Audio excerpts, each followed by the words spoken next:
Good morning, Madam Chairperson and Madam Commissioner. We beg leave to call Mr. Roy as our next witness.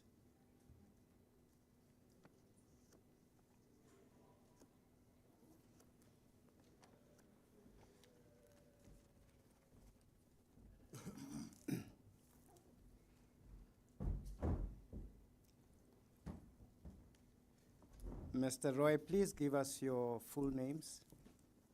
My full names is Neil Bernard Roy.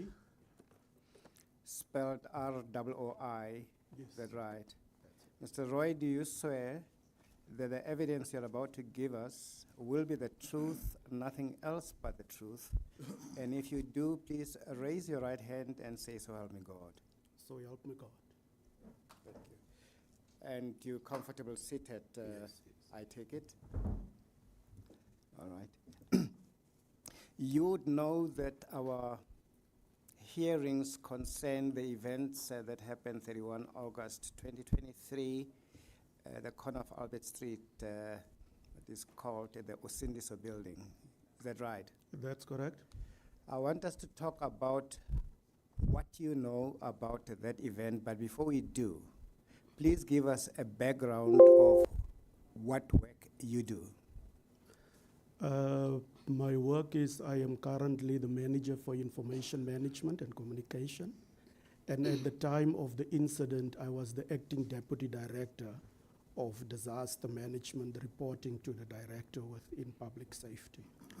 Again, help us locate where disaster management sit in the scheme of things. Disaster management is a sub-directorate under public safety. It is part of 4 directorates made up of disaster management itself, and then emergency management services, JMPD, and then licensing. Right. Now, in the division where you were acting, what does disaster management services provide in relation to a particular incident? Disaster management has 2 functions. First, it has a supporting function, and secondly, it has a leading function. Let's break them down Okay. and explain each one of them. Yes, in terms of the supportive function, disaster management has prevention, mitigation, and preparedness leg. And in that leg, we will then provide supporting services and guidance to line functions in terms of their planning, how must they draw up their emergency plans, some call it incident management plans, contingency plans, and so forth. And in terms of the second part of disaster management, that's where we deal with the response, relief, and rehabilitation. And in this incident, before we go there, just for a better comprehension by some of us, I'm trying to break it down so that we can see the relationship of each one of you. Now, disaster management would be legislated under the Disaster Management Act. Would that be correct? That's correct. Okay. To that, as you say, there would be a division which is emergency medical services. That is where the chief operating officer would be heading that division. Chief fire officer, sorry. No, disaster management. No, I'm not talking disaster, EMS. Yeah, that's EMS. We are separate from EMS. We are sister department to EMS. And how do you interrelate with emergency services? How we interrelate is emergency services, or EMS, they are first responders. So when there's an emergency, they will respond first. And when they need to escalate that incident to disaster management through the control center, they will then call out disaster management to report to the scene. And in terms of the pecking order, are you able to be activated without a declaration of disaster? Yes, that is when there is sufficient early warning that we receive. If I can make an example, in the case of the South African Weather Service, when they sometimes issue a level 1 up to level 10. So in terms of protocol, a level 1 and a level 2, we will do background discussions. It's disaster management. We're just doing our planning within. And when it is, for example, a level 4 or level 5, that's when we then respond and then activate the disaster management center. And when we do act the disaster management center, that means the disaster management act came alive. And a declaration of disaster has been announced? No, not a declaration. It's just in terms of pre-planning. Okay. They normally term it disaster management is on high alert, we are ready, and those kind of things. Just in broad outline, let's have an umbrella view of how these interrelate. There would be incidents in which disaster management services are not deployed. Am I right? That's correct. At what point do they get deployed in a particular incident? In terms of City of Johannesburg, you will find that a line function must have that an emergency management plan. Some call it incident management plan, but that's within the function itself. And when they respond, they themselves will deal with that incident until such time they realize that they themselves can't deal with the magnitude of that incident. Then they will, through the head of center, they will activate the disaster management center. We will then come and do an assessment to then assess whether that incident fall within the definition of a disaster before we even get to a classification or declaration. But there are still normal functions that we do. So it would depend on the scale of the incident whether or not disaster management services are going to be deployed and be part of the operation. That's correct. And you say scale, but is there any other basis of determining whether sufficient elements are present before the activation of a disaster management or not? Yes, there are, because in terms of the disaster management definition in itself, right, it gives you clear things that you have to assess so that you can come to your determination whether that is a disaster. And can you take us there? Disaster management access. Yes, it will say that do you have to determine whether that disaster was slow onset or was it progressive. It will then, you go to your next step to then check whether it was man-made or whether it was natural. Whether it was natural, and then you will check whether there is whether there's disease, there's an injury or death, and you will then go to your magnitude and severity to check where it falls. Once you make that determination, you will have to apply then section C in terms of 56 and 57 to see where does it fall, because 56 will then tell you in terms of the act itself that the council must be take responsibility or accountability for the activities within that incident, and then you apply then a classification for that act. Yes, yesterday we had evidence about the involvement or late involvement of the disaster management in the Usindiso incident. But before I get there, just give us a general understanding of what competencies lie with the disaster management services so that we can have an appreciation how you outlook that competency in an event such as the one we're talking about. Disaster management in terms of the act is a coordination and a facilitation function. And what we normally term the line function is those ones that have to respond first. And once they respond to an incident or eventuality, that's where disaster management get involved to come and coordinate some of the city's resources. For example, if emergency services go out, they don't necessarily call disaster management. They have service level agreements with certain municipalities and certain functions that they themselves activate, and the same with JRA, Joburg Road Agency.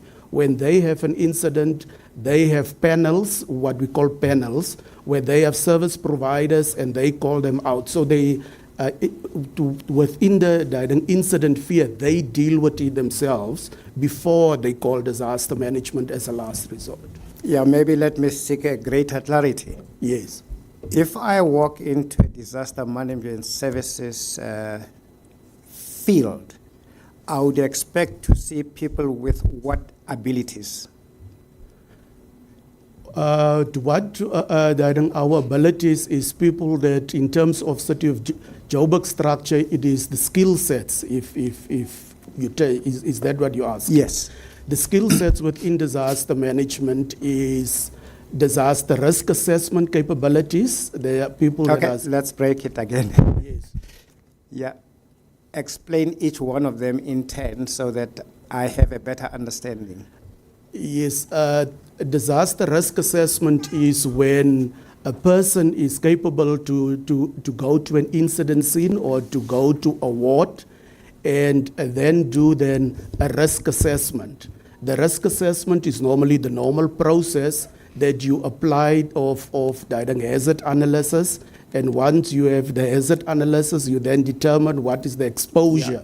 We're using too much of technical language. I don't know how else to explain it. Yeah, let's try. Yes. Yeah. Or they will assess then the exposure of a community to that specific hazard, so that a specific hazard does not cause harm or damage property of a certain community. So there will be a skill resource within disaster management, Yes. of people competent to do two things. So one, Yes. to know how to analyze an environment, identify the risk element of various events, That's right. and when a usindiso happens, one of those skill sets will visit the site and say, Yes. this is what we have. The severity, as you say, Yes. the extent Yeah. of the danger is as follows. Yes. What other competencies are there?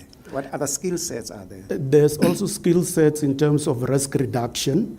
Risk reduction, I just have to put it in context again. When I started to explain, I put the two spheres.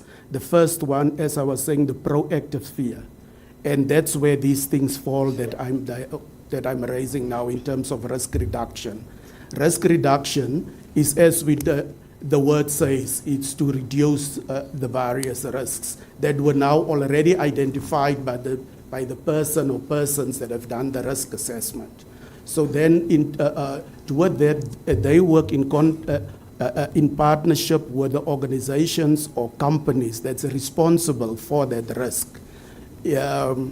For example, if we use this building, 80 Alberts, we will then speak to the building owner to work with the building owner so that we can identify, to work with him so that we can reduce those risks that were identified in the building.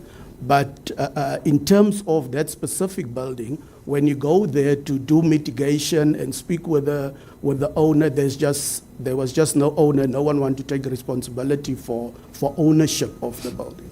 Yeah, we'll get to that point of the evidence, but for now, I just want us to hone in and know what other skill sets do reside with disaster management services. Yes, then the next one, we also have a function that's doing emergency planning. And in terms of that building, emergency planning will then deal with the various buildings within the city.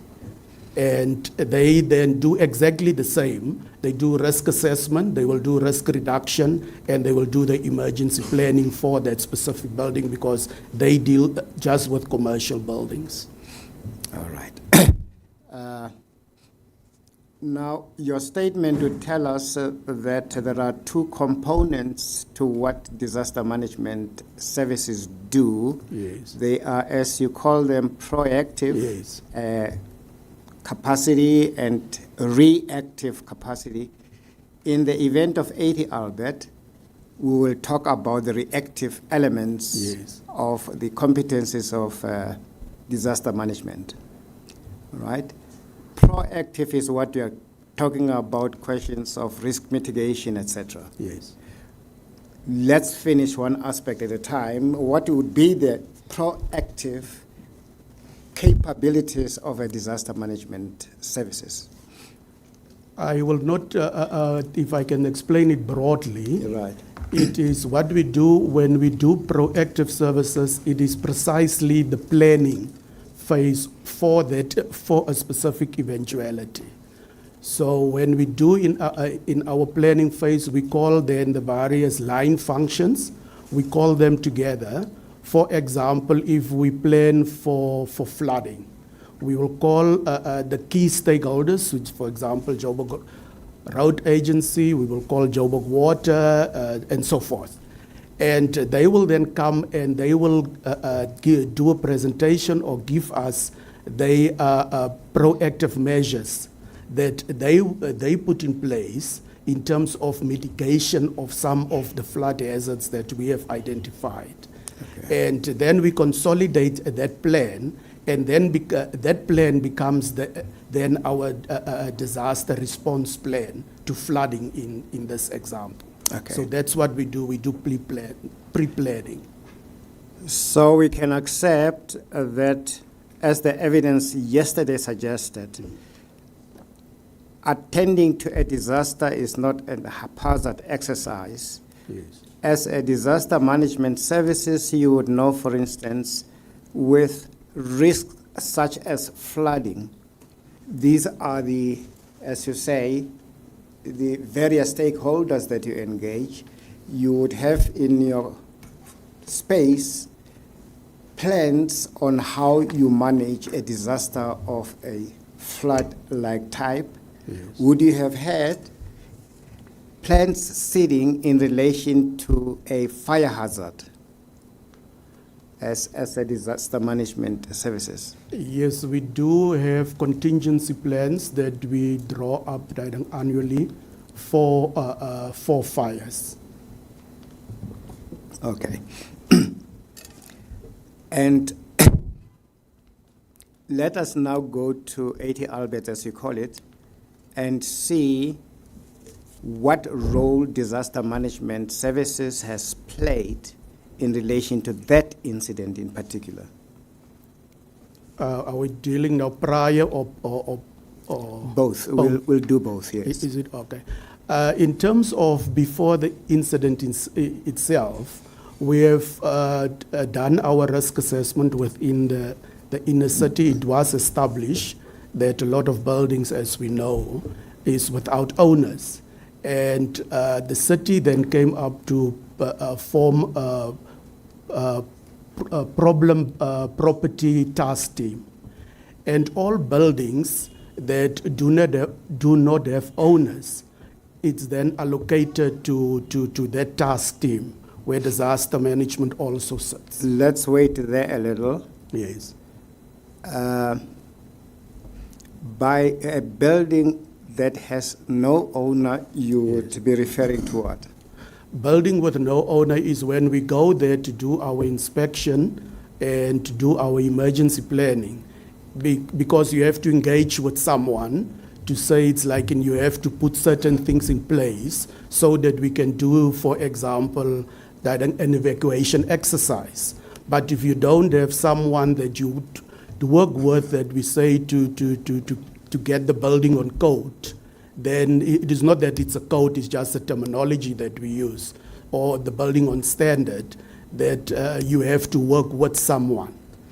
Now we know, as a matter of law, that 80 Albert was owned or is owned by the Johannesburg city. So in reference to it, we can't call 80 Alberts a building without an owner. When we were there at the time, that came after the fact that the building was owned by the city. But in terms of our protocol, it is just that we have to hand over that building, or in terms of our recommendations in our reports, we will then say that it must form part of the problematic building task team. I would So have they will understood your, sorry? Yeah, they will then deal with the building from that point onwards. So, as disaster management services, did you have a prior understanding that 80 Albert is one such property that presents a potential risk? That's correct. All right. And you would, in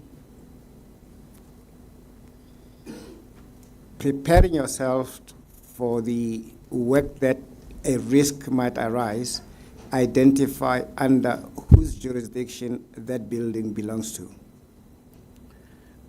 What we do as a task team, we go to the building, and if there's no one to speak to, we don't then go out and find out who the building belongs to. Okay. And there's a unit within public safety. It falls under the emergency management services. It is fire safety. They deal then with the pre-phase inspections, and it's part of their function to then go and find out who the building belongs to. Okay. That is the proactive component of what you do as disaster management services, That's DMS. right. All right. That's right. Reactive, which is what happened with 80 Albert. That's what we did. Please tell us a little about what role was played by disaster management, and we'll break it down to at what time, what resources, etc. Yeah, in terms of that incident, we largely provided a supportive role to the first responder, which was EMS. So we provided the supportive role in terms of starting the humanitarian assistance, relief, and getting people together and so forth. That's what we started. Okay, let's not, let's try and break it down. Okay. Supportive help you brought, what was that? I remember when I explained that we have a supportive and a leading role. Mm-hmm. So when we support, is the line function will then say to what support that function will need from us. And when I arrived at the VOC itself. I arrived. Sorry? You used the technical word there. Can you? When you arrived as a person? Yes, when I arrived at the VOC, the incident command that was set up, I spoke to the VOC commander. Okay, again, VOC technical term. It's a vehicle the operation venue operating center commander. Center. Yes. And that would be a coordinate position that houses in it the various stakeholders for the management of an incident. In this instance, it was in a car. That's correct. So you go in there and? He then briefed me to say to what the incident is about and to what he, the information that he had. And he gave it to me in terms of there's so far 10 people that has been declared deceased. Hang on. Put a name to the face, or the face to the name. Oh, Clement Masinga. There we go. Yes, all right. Director Clement Masinga. And he would be the EMS individual in there? Yes, he was the VOC commander at the time I arrived. And as a VOC commander, he would then be explaining to the various role players what roles they are to play in relation to a particular event. That's correct. Then you speak to him, and he gives you account of about 10 people already declared dead. That's correct. What more or less is the time when you arrive? I got the call around about 3 o'clock, 10 past 3, and I was already awake. So I arrived there, I think with the next 20, 30 minutes, I was within the CBD. Were you the most senior person to arrive from disaster management services? That's correct. Now, there is some little criticism we had yesterday that the participation of the disaster management services was at the very least 2 hours late. And if that is the scenario, so said the evidence, it stands to be criticized. What's your reaction? My reaction there is that it is incorrect. Because disaster management, as I explained, in terms of an incident, we are not the first responder. The incident escalates or they get escalated in terms of the resources or additional services that are required. And the person on site, which is the VOC commander, then requested Proton. Proton is our emergency call center to call the various services, and disaster management was one of that service that was called out. But the time factor of 2 hours, it is acceptable because the emergency services is already on site and they do what they're supposed to do, because disaster management does not deal with the nitty-gritty, so to speak, of the incident itself. Okay. So you arrive, you are in the... aspects. Sorry. Go ahead. No, I'm just saying we don't deal with the operational aspects of the incident. Okay. So you arrive there at about 20 minutes after you are alerted of the problem, and you meet in the VOC with the other services, EMS this time. What then happens in relation to your role as disaster management services? What I then said to him is, I will go and find out where the people are that were staying in the building. And at the time, I went to the first area where, from my viewpoint, is where I saw the most people. It's where the bodies were laid. So I went up the road. It was on the west end. So I walked from the west end towards the south. And that's when I started to ask them who's staying in the building, or who was staying in the building, who's the relatives. And they sent me to the other part of the street. Okay. I don't know whether this technical wording is familiar to you or you also use it. We had about faces to the building being your Alpha side, Bravo side, Charlie side. No. You don't use that language? Okay. No. It was just, I'm explaining from where the VOC vehicle was located, or the venue operating center was located. All right. So I walked in and I spoke to some of them. They said, no, go and speak to the other guys on the other side. So I went in that side, and they first sent me from pillar to post. But then I got to one gentleman, I just forgot his name, and I spoke to him. He said, no, he was staying in the building. He just came from work and I then asked him to assist me to try and identify some of the people that he can visibly see that were staying with him in the building, so that I can start recording them in the register that I had. Okay. All right. Now, again, help us. You then get requested for additional resources. Yes.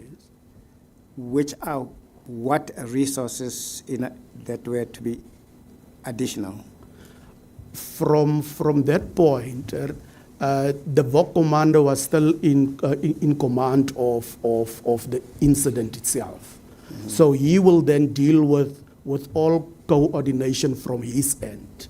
He just briefed me from the supporting service that I must give to him at that moment, and that's the supporting service I gave.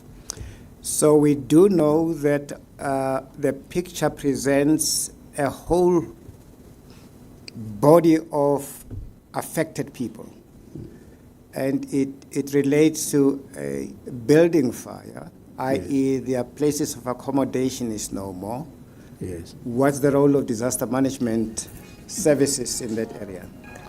Disaster management then, in terms of humanitarian relief, we will then arrange an emergency shelter for those people, and that while they're in the emergency shelter will then assist us to record them the additional services that they might need, other than shelter and accommodation for the night. Yes, so it would have been part of the disaster management services to provide, as you call it, emergency shelter. Correct. Are those in themselves a standing capacity that disaster management services have, or as the word suggests, it's that ad hoc when an emergency arises?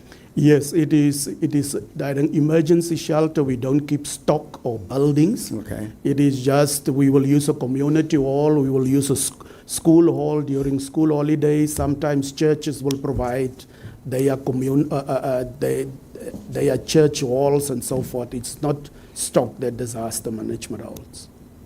There is also some criticism that the emergency shelters to which some or most of the victims were taken to were hopelessly inadequate. Emergency shelter in itself, it is not a temporary emergency accommodation. So it doesn't meet certain requirements, for example, ablution facilities and so forth. So those things have to be brought in. And the thing is also with emergency shelters is the intention that an international standard or best practice, it must be not exceeding 72 hours. And the problem arises once you go over that 72 hours. That's when you get then that the building is now must comply with certain codes. And that's where the gray area comes in with emergency shelter. Now that we are here, what was your assessment about the provision of the emergency facilities for the 80 Albert Street building? When we took them there initially, we've realized the ablution facilities were not sufficient. And we then spoke to some of our stakeholders to bring on board some of their mobile ablution facilities, because that was the critical issue that we had. And in terms of emergency shelter, we don't normally look for a shelter that have cooking facilities or kitchen and so forth, because we bring cooked meals to the facility. So that's it's normally ablution and security. That's what we focus on as a first. And as you tell us, after 72 hours, you then must be looking at a temporary shelter. Yes. Which would, by definition, be a better facility than the emergency. It would have issues like ablution facilities, provision of water, and proper shelter in terms of the structure. What was the assessment you are able to give us of the nature of the temporary accommodation to accommodate the victims in this instance? That's where because then remember now we have moved from a supporting role on site to a leading role at the facility.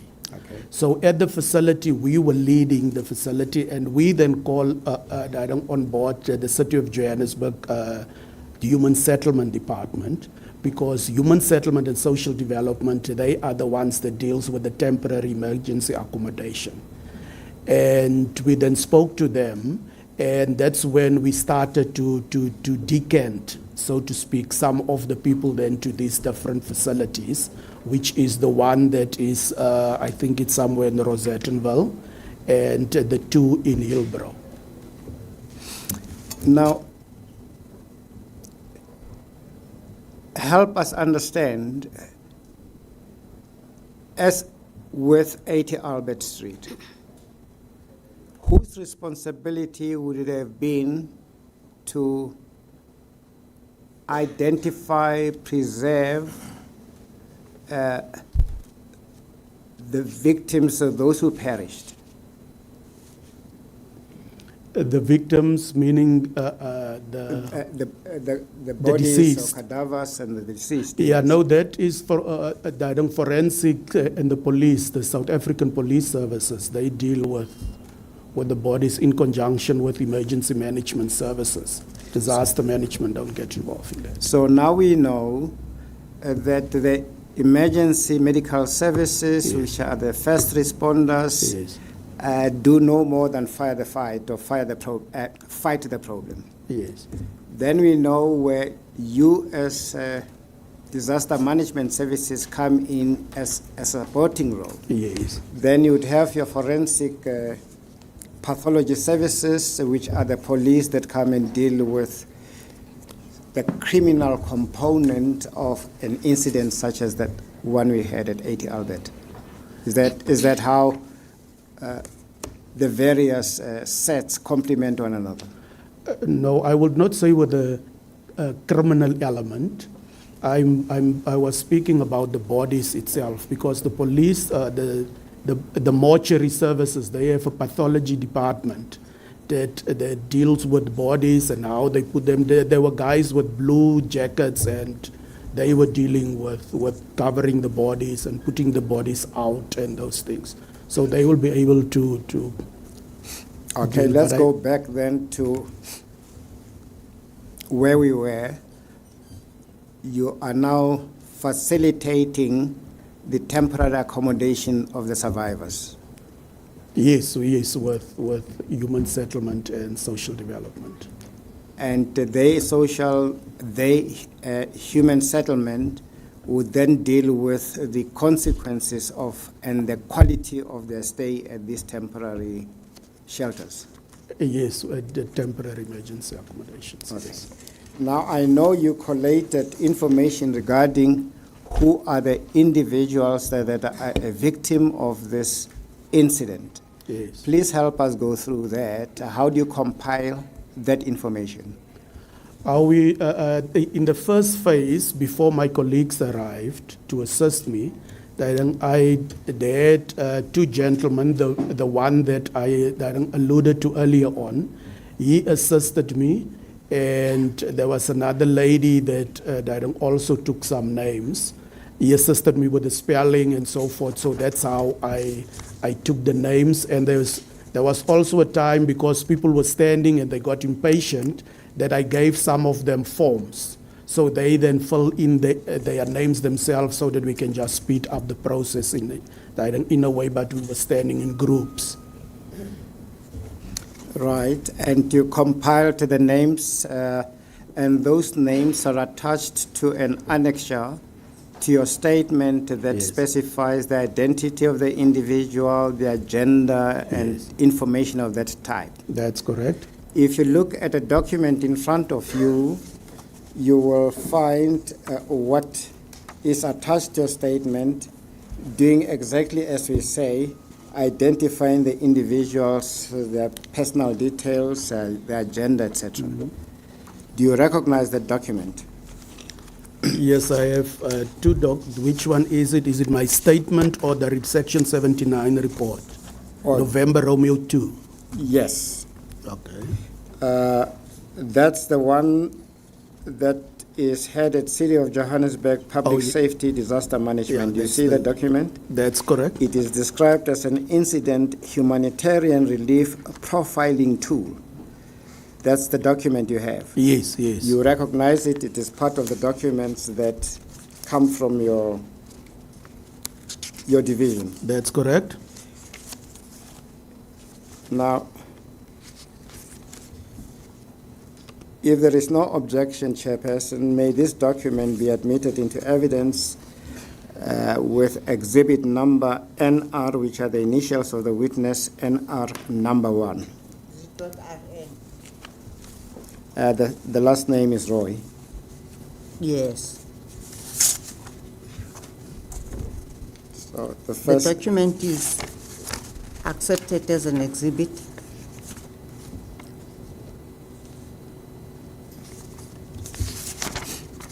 thank you, Chairperson. Of course, NR would be your first name, Neil, and R would be your last name, so it would be an NR number 1 exhibit. Mr. Roy, you follow? Yes, yes, I follow. All right. Is there any other thing that you would want to tell us about your role as in the role of the division and the events at Usindiso?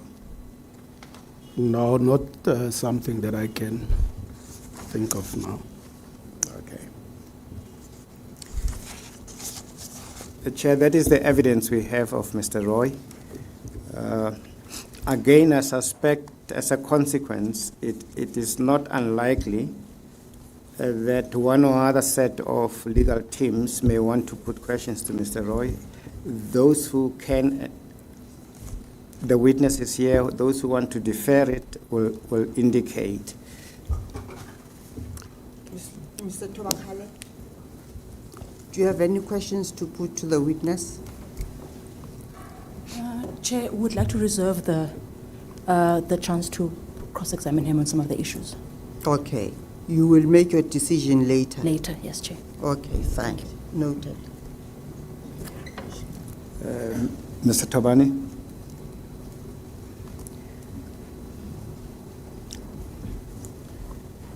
Madam Chair, Tobani Mnyandu from Ladies and Inside Media Attorneys. We act on behalf of the City of Johannesburg and its municipal entities.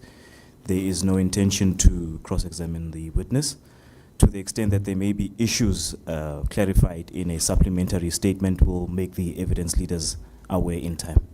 Thank you, Madam Chair. Thank you. Norton Rose?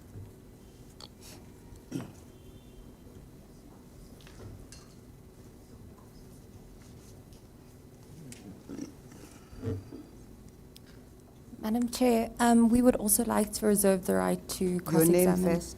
Nicola Irving from Norton Rose Fulbright on behalf of the victims of the fire. And we too would like to reserve the right to cross-examine the witness in due course. Thank you. Thank you. And in the meantime, would the witness be excused, Chair? Mr. Roy, I excused as a witness for now. You may stand down. Madam Chair,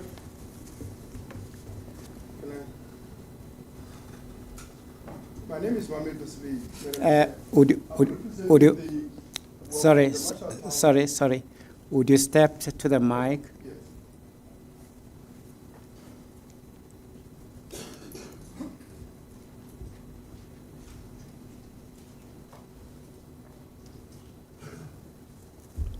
Yes. Madam Chair, my name is Mohamed Basli. I'm the coordinator of the Marshalltown Fire Justice Campaign. We organize, support, and represent the victims and the survivors of the fire. And we wanted to petition this commission with our concerns that the survivors and the families of the victims are unable to participate in this commission. We have had meetings with them in Denver and other temporary accommodation where they are located. And I think I approached the secretary of the commission before this proceeding started, and what we are raising is that we want support so that they can participate, because this inquiry is about them, and we think that they need to be assisted with transport, with food, with accommodation, so that they fully participate in this commission, as it has happened, I think, in other commissions, but also I think it's only necessary that they are here if we are going to be talking about what happened to them, their lives, and of course, their loved ones. Yes. I think those issues must be threshed out with the Secretariat. Okay. But I do think that this commission has got to say something about that. We have, tried our level best to bring the few that are here today. But I mean, there are many families that can't come to Joburg. There are many people that are located in all these settlements, but I think there are issues, as I've said, of transport of food, and I think other logistics to ensure that they are here, and we hope that Commission will help us in our interaction with the Secretariat of the Commission to say Yes. they need to be here. Yes. Chairperson, we are hearing what is being said. We are attempting to have a much more deeper engagement with the support group. We do know that Norton Rose is on record representing identically the same people. There may very well be a creative way in which we can engage with the support group, with Norton Rose attorneys, and with the Secretariat to manage these issues. Yes. We really appreciate that, Madam Chair. Okay. Thank you very much. Your concerns are noted. Chairperson, we now propose to move to a... Mr. Roy, you're excused.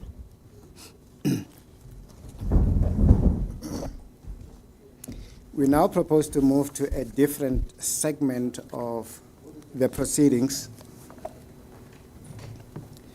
And for that purpose, Chair, we intend to lead evidence of documents detailing a variety of issues. They would detail matters such as how identification of various deceased persons has happened. We propose to present evidence in relation to 18 of those that the process could identify.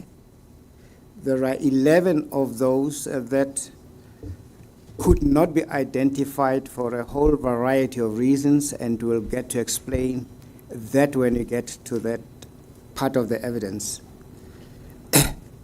What that evidence will tell us is how a particular body was taken from one position to the mortuary, and whilst at the mortuary, who received that body, and whilst at the mortuary, who pointed the body to a particular pathologist, and what autopsy report followed that examination, and what Section 212 of the Criminal Procedure Certificate and or report was made following that. It would tell us how the identity of the individual was made. Was it evidence of a family relative who would have identified to who and to insert the identity to the body? Or it would have been a matter of specimen taken off the body for a DNA analysis, and it is that through that process that the identity was established. Or alternatively, it would have been fingerprint evidence that was obtained of the body for the purpose of identification. You will hear that there are two platforms from which we have information in the country as database for who is here. You will hear that we have a database with the Department of Home Affairs. There it will tell you legally identifiable individuals and their profile and identity issues. You will hear there is a criminal record database that would have individuals that for one or other reason came into collision with the law and were convicted, and that database is there. So the evidence you will glean from it the following, that at certain intervals, you are able, through either of this database, to look at the fingerprint evidence you have that does not appear on any of these registers. And that's how we come to those individuals who are unidentified bodies arising out of this event. We don't have a full complement of all of those, but we intend to arrive at one point to the totality. For now, we have 18 identified, 11 unidentified. And perhaps if we take our tea adjournment now, I will be asking Advocate Moloto to help us navigate that terrain. But before we do that, can I, for a better comprehension of what you are doing, there is a section 212 of the Criminal Procedure Act that deals with proof of certain facts by way of an affidavit or by way of a certificate. I have placed before you 2 copies, unfortunately not particularly legible. I also struggle to read it in, but it would help us understand and comprehend what it is that Advocate Moloto will be taking with us. So the section 212, it's a provision in the Criminal Procedure Act about proof of certain facts, but applies with equal force, or lawyers say mutatis mutandis, with tribunals such as this one. The section provides, if you may go with me, under subsection 1 of 212 says, whenever in criminal proceedings, the question arises whether any particular act, transaction, or occurrence did or did not take place in any particular department or sub-department of the state or of a provincial administration or in any branch or office of such department or sub-department or in any particular court of law or in any particular bank, or the question arises in such proceedings whether any particular functionary in any such department, sub-department, branch or office did or did not perform any particular act or did or did not take part in any particular transaction, a document purporting to be an affidavit made by a person who, in that affidavit, alleges subparagraph A, that he is in the service of the state or a provincial administration or the banking in question, or the bank in question, and that he is employed in the particular department or sub-department or the particular branch or office thereof, or in the particular court or bank. B, that if the act, transaction, or document or occurrence in question had taken place in such a department, sub-department, branch or office, or in such court or bank, or if such functionary had performed such particular act or had taken part in such particular transaction, it would, in the ordinary course of events, have come to the department's knowledge, and a record thereof available to him would have been kept. And C, that it has not come to his knowledge that such act, transaction, or occurrence took place, or 2, that such functionary performed such act or took part in such transaction, and that there is no record thereof.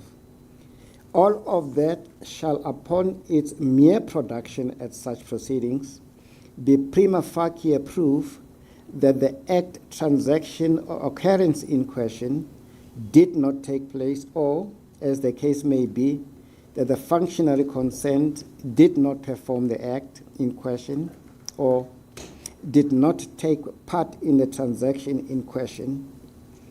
And so it goes on, but it is just a background of understanding that we would know the 212 statements coming from state officials in their respective capacities, be they forensic, be they the doctors, pathologists, be they ABCD, the evidence would be prima facie proof of the contents of what they have, and that Mr. Moloto will take with us just when we resume after the tea adjournment.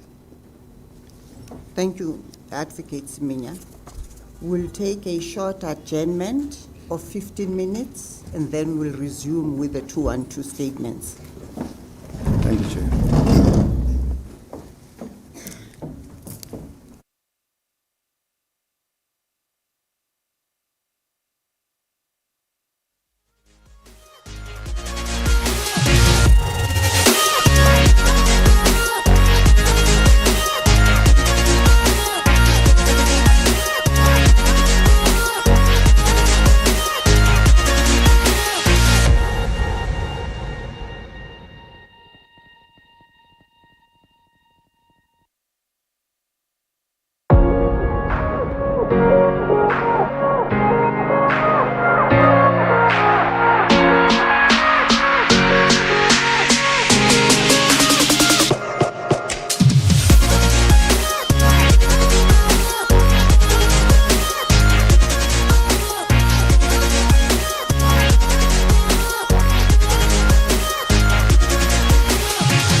Advocate Moloto. Thank you, Madam Commissioner, Madam Commissioners. On this occasion, if I may just step back, Commissioners, Moloto H, evidence leader. On this occasion, we seek to present evidence in the form of documentation as foreshadowed, which achieves two key functions. The first is to provide content in relation to the manner in which the bodies were recorded of those who are deceased. And secondly, to account for the steps and processes that were followed by relevant authorities to collate DNA samples and fingerprints for purposes of identification. If I may just take this opportunity to orientate you regarding the documents before you. You should have two liver files. One should be marked identified, and that's the bigger one.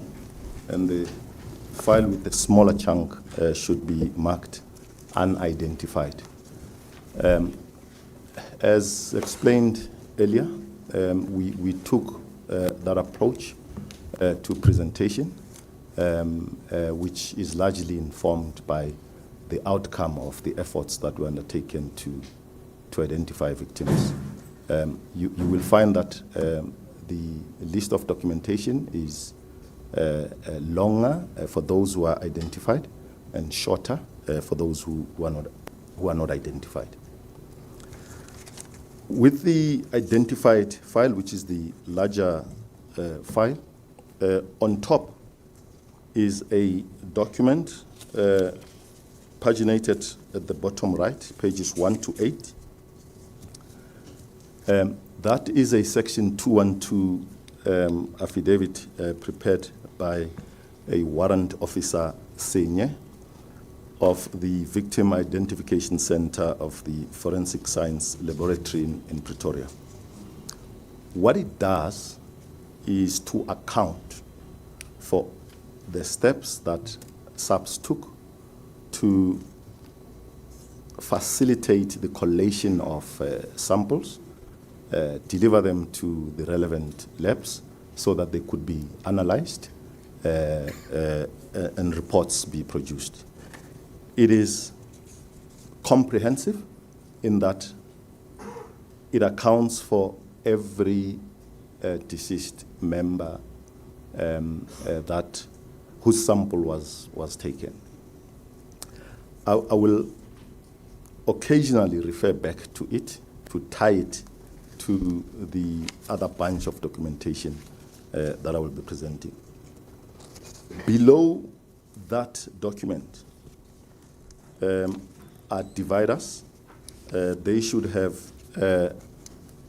numbers on the divider slips. They should be, for instance, the top one will read 2775/23. That number will be preceded by the letters DR, which stands for a death register. So for purposes of marking exhibits, I will use the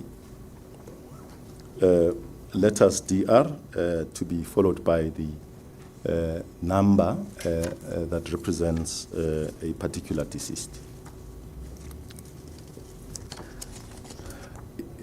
If I may ask you to page the first folder, which is 2775/23.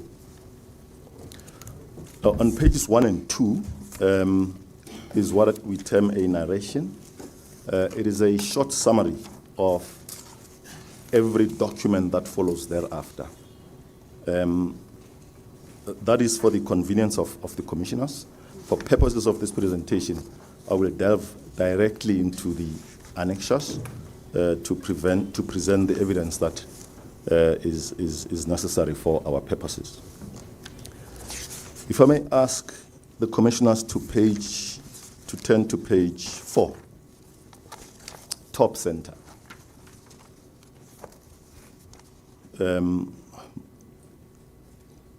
Page 4 is, to the right of page 4, letters DR2771/1.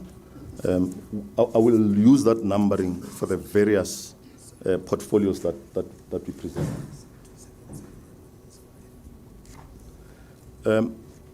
Commissioners, I'm being drawn to the attention that the letters are DR2775. The stroke, to the right of the stroke is a thick annotation. That should be a 1. It must have been a Yes, mistake. it is a 1. It is a 1, as you will see with the 2. Now, on that page 4, center page, is a document called a police report accompanying a body to the mortuary. It bears the reference number 2775/2023. That is the death register number that I referred to earlier. In the first block, what your commissioners will note is that a Sergeant Chabalala handed over a body to a Mr. D.M. Tobani. Further down in the middle of the page, below, just right about the middle, a date 31 August 2023, time 01-37 also appears. Tobani, as page 5 will show. If we turn to the next page, page 5,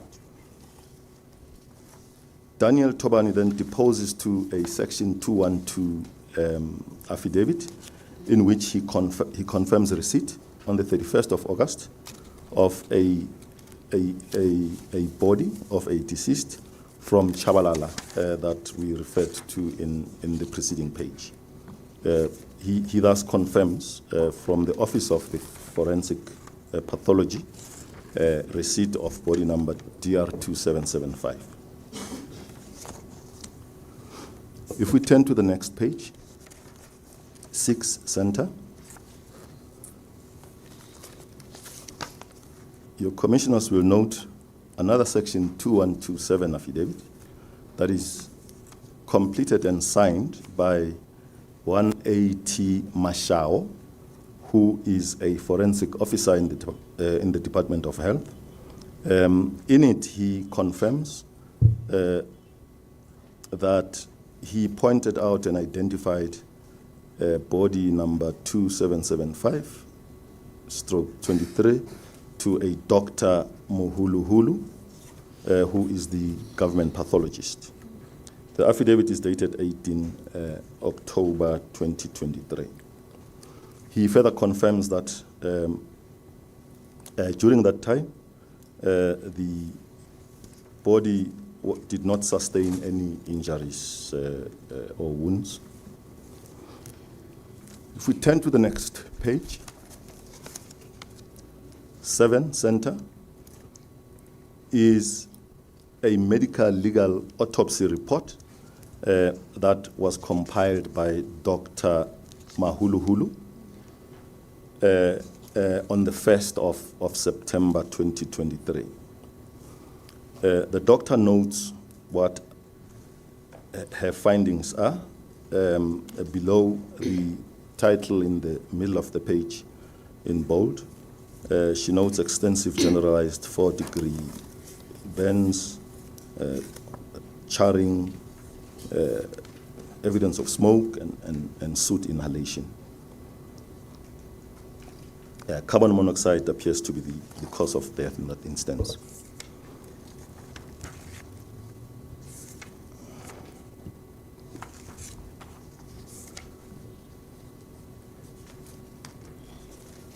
The report runs up to page 10, which is where I would like to draw the Commissioner's attention to.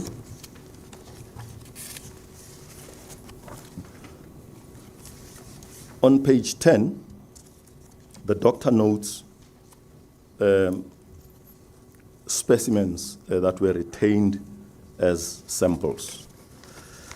Earlier on, I indicated that I would cross-reference from this document to the 212 affidavit that was deposed to by Warrant Officer Senior for purposes of connecting the samples that were extracted by the doctor during the examination and what Senior would then have taken to the laboratory for purposes of analysis.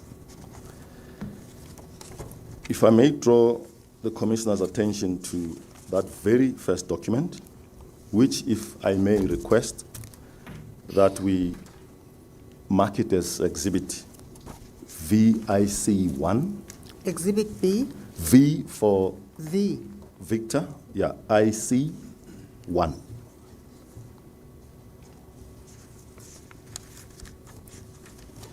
Exhibit VIC is admitted into evidence. Thank you, Commissioner. If the commissioners have regard to paragraph 3.1.2.5, which is on page 3 at the bottom of Annexure V, Exhibit VIC1.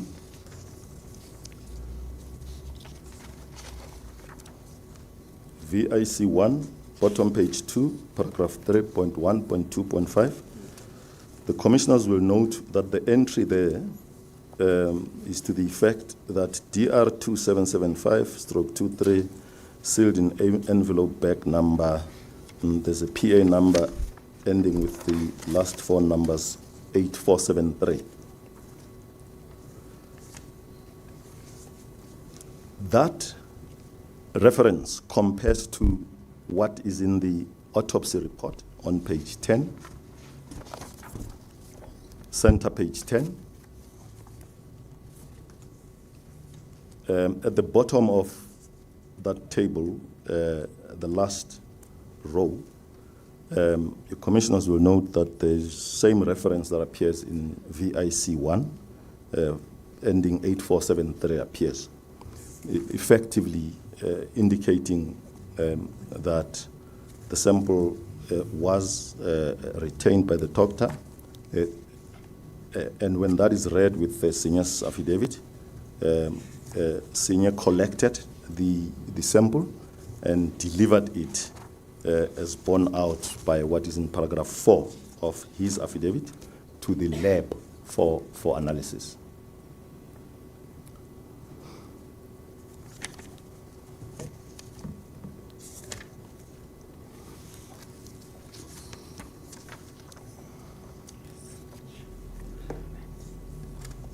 If we turn to page 11, center page 11, would be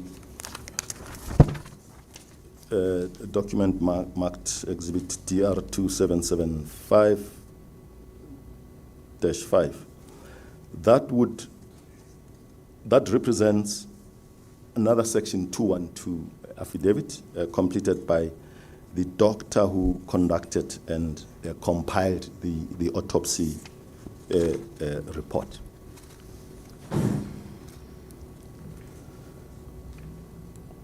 Turning to page 12, would be an affidavit deposed to on the 3rd of October by one Sibusiso Zulu. In it, Sibusiso confirms that on the 3rd of October, he identified before a pathology officer, B.D. Mukabela, a deceased body as being that of Somandla Zulu.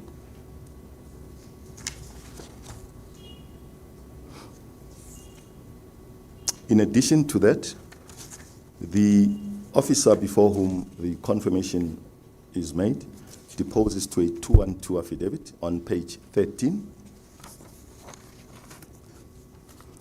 confirming that S.B. Zulu identified the deceased body 2775 as that of S.T. Zulu.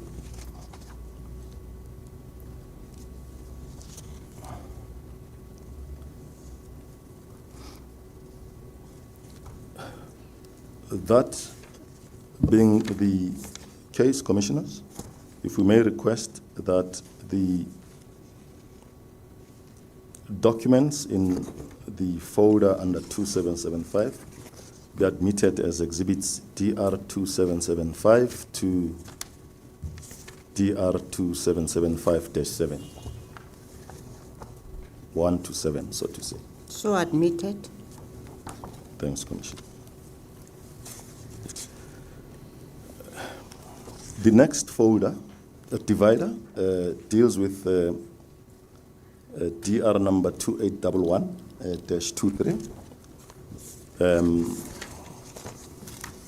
Moving to page 16 is a similar document, police report accompanying body to a mortuary. A constable Zoteti would have handed over the body on the 31st of August to Mr. M. Tobani.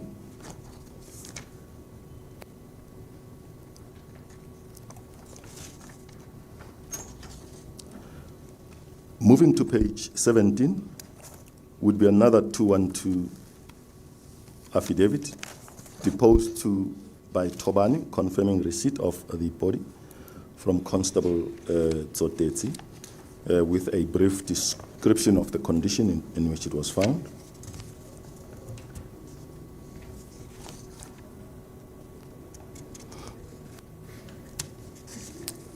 Another pathology officer, an SD, Cherani, deposes to another 212 affidavit on page 18, in which once again he confirms that he pointed out and identified the deceased body to a Dr. Zaza, and that whilst under his care it was neither injured nor wounded.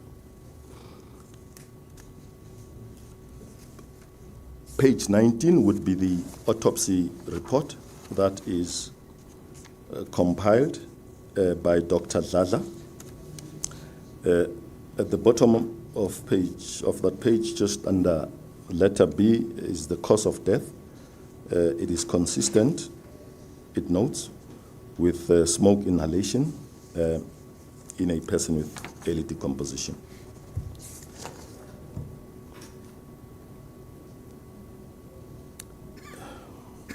Moving forward to page 21 would be details of the DNA sample that the doctor retained for purposes of identification. And in VIC 1, that sample is accounted for at paragraphs 3.4.2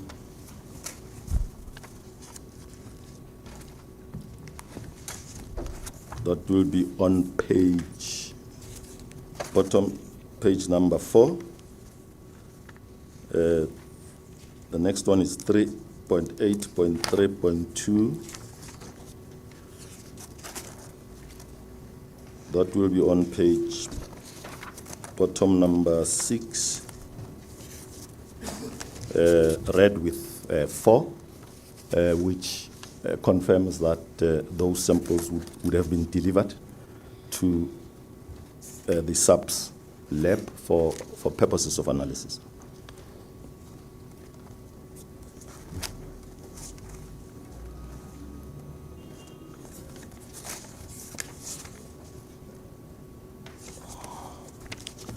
Moving to page 22, center page 22, would be another section 212 affidavit deposed to by Dr. Lala, confirming that with her skill, knowledge, qualifications, she conducted the autopsy.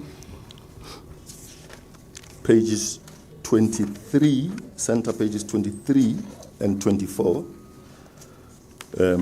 would be first, an affidavit deposed to by a Mr. T.E. Myeza, confirming that he, on the 1st of September, identified a deceased body as being that of B.C. Myeza. And this was done before Forensic Officer B.D. Mkabela, who confirms that in another section 212 on page 24.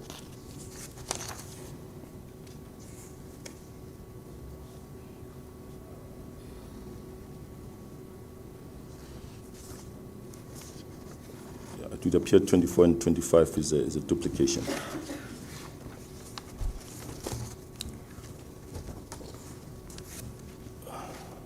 The next portfolio is after the next folder on page 20, on page 30. Page 30. Page 30, center page 30.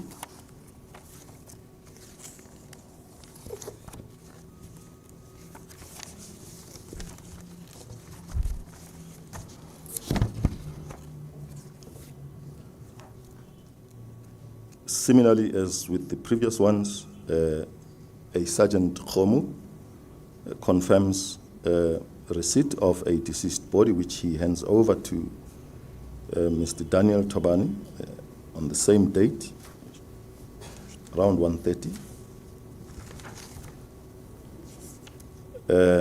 In confirmation of that receipt, Tobani deposes to a 212 affidavit, once more with a short description of the condition in which the body was found.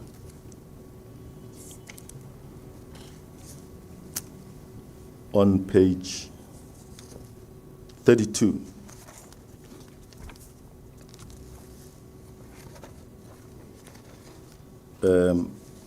another forensic officer in the name of M.S. Ndawonde confirms having pointed out the deceased's body to the doctor.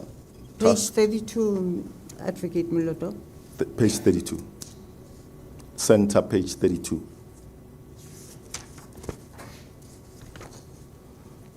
It's an affidavit by Mr. Ndawonde, third line from the top.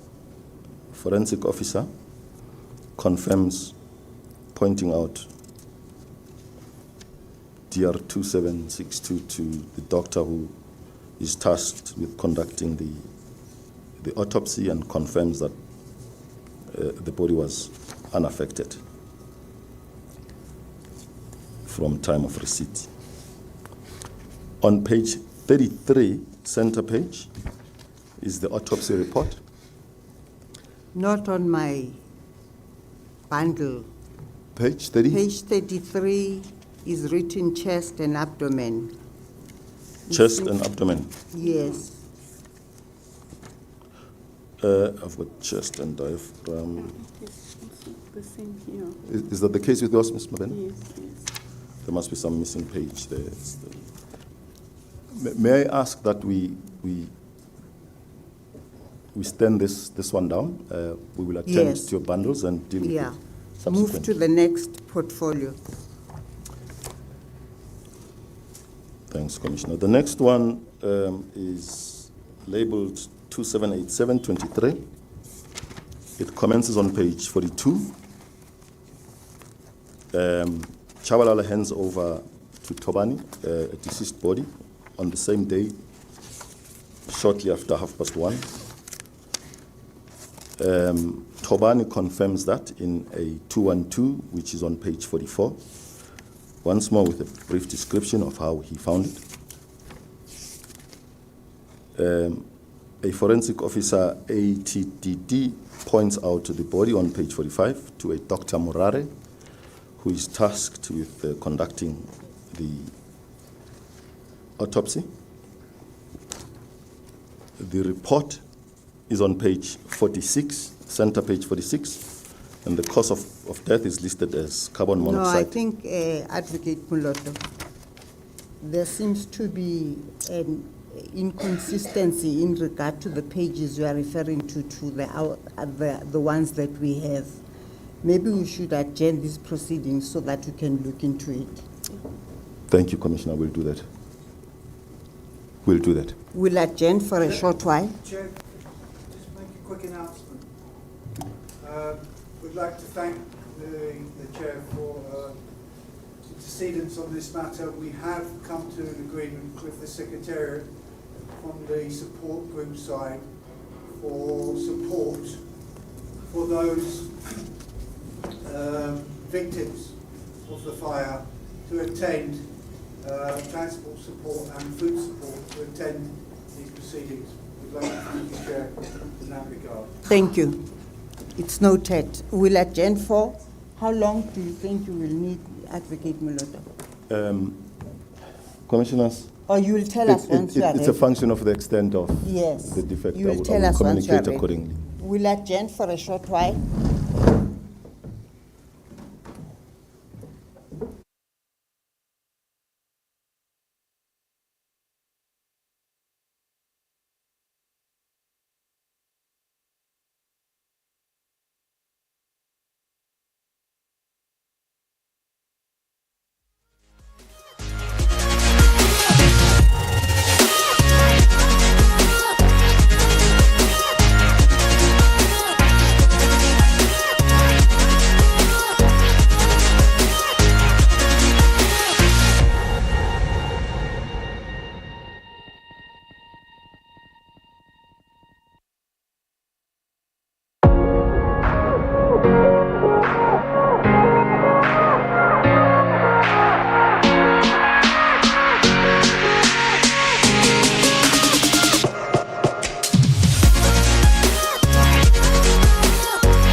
We have spent some time going through the apparent problem, which also appears to affect the legal representatives.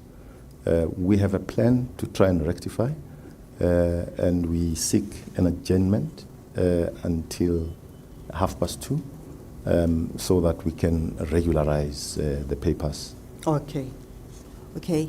These proceedings will stand adjourned until 2:30. Thanks so much.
Advocate Muloto.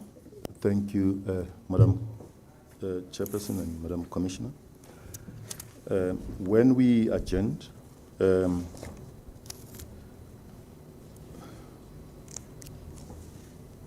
presentation was ongoing regarding the process involved in the movement of deceased bodies and their identification.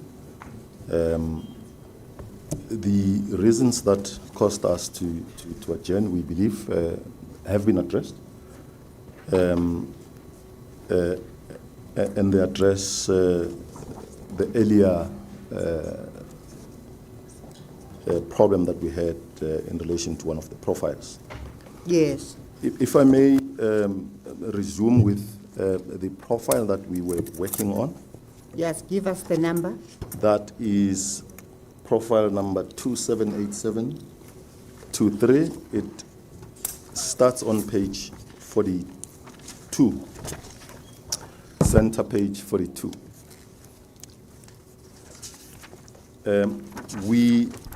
We had addressed center pages 42 to 45. We got stuck at page 46, which was a point where an indication was made as to the finding in the autopsy report as to what the cause of death is. With the revised bundle 46, I trust will demonstrate to the commissioners that the cause of death there is carbon monoxide poisoning for deceased body DR 2787-4. Yes. The autopsy report runs from pages 46 to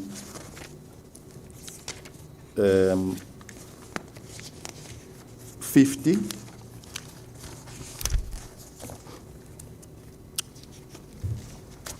Where appears yet another Section 212 affidavit that is deposed to by the medical practitioner that was tasked with compiling the autopsy report.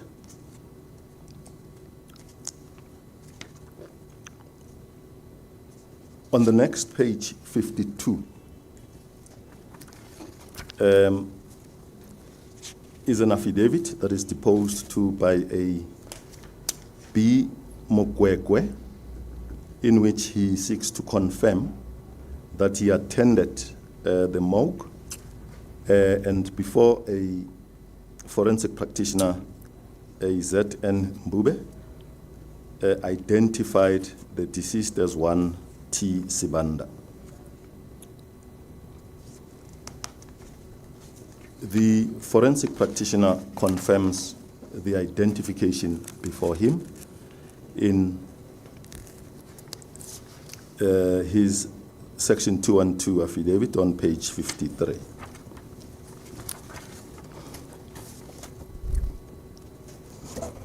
If I may also, Madam Commissioners, take this opportunity to revert back to profile number 2762, which commences on page 27.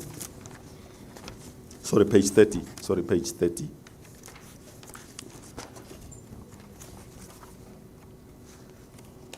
The papers at the time did not align as to my presentation and what the commissioners have before them. Page 31 is where the hiccup arose. I was referencing a Section 212 affidavit deposed to by Tobani, confirming receipt of the deceased body from a SAPS member, while the commissioners had a different document before them. Yes. I trust that that is now rectified as well. Yes. If I may proceed with the remainder of of that evidence as it was abandoned. In the next page would be a Section 212 affidavit deposed to by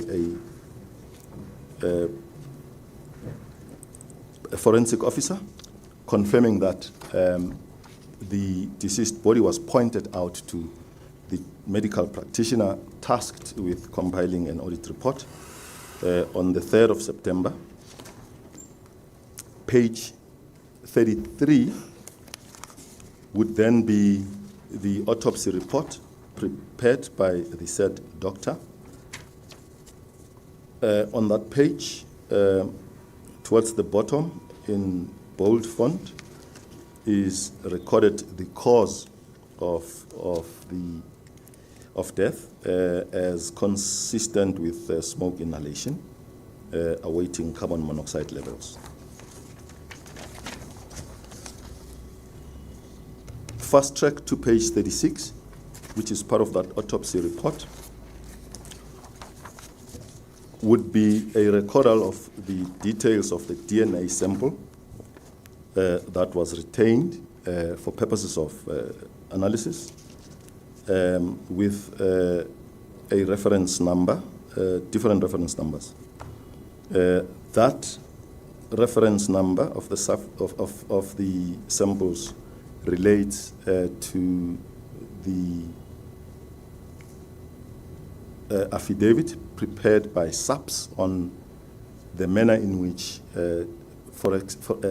samples were handled, and that is found on page paragraph 3821 of Exhibit VIC1, as we referred to it. That would be page 3821 is page 6, bottom page 6 of Exhibit VIC1.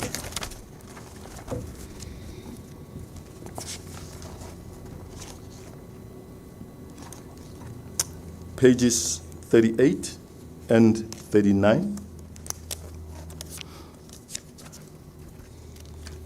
are two affidavits deposed to by, firstly, a Mr. T. Mieza, confirming that he appeared before a forensic officer to identify the deceased, Magwaza.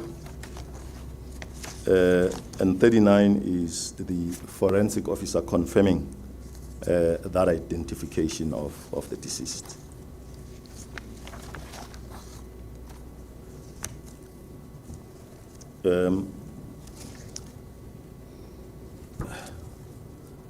In this entire process, just to recap, commissioners, the evidence seeks to demonstrate the process that was followed by the relevant authorities from the time that they discovered the deceased bodies in and around the scene of accident to the time when the bodies were delivered at the morgue, how they were processed, and subsequently how they were identified in the manner that we were setting out. I then moved to profile number 2797.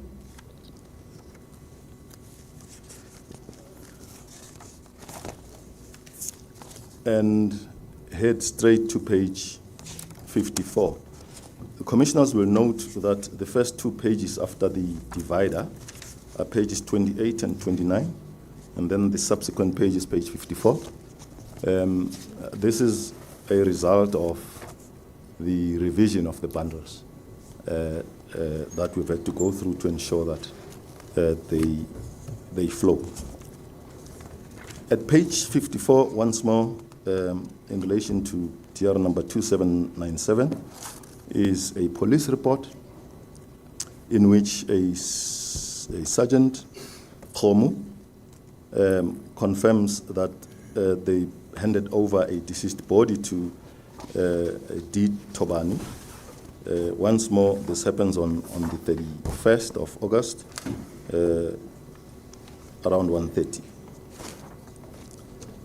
55 is a confirmation by Tobani of receipt of the body with a description of the condition in which it was found.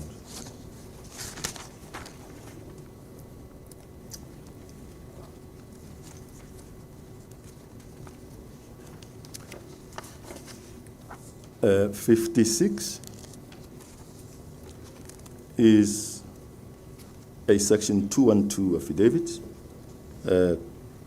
completed by a MS and Ndawonde, confirming that they pointed out and identified the deceased body, DR number 2797, to the doctor allocated to conduct the autopsy. Autopsy report follows on pages 57 to 60. The cause of death is stated on page 57 as consistent with smoke inhalation. Yet again, samples were retained and the forensic services account for their handling and processing in paragraph 3.8.2.4 of Exhibit V IC1.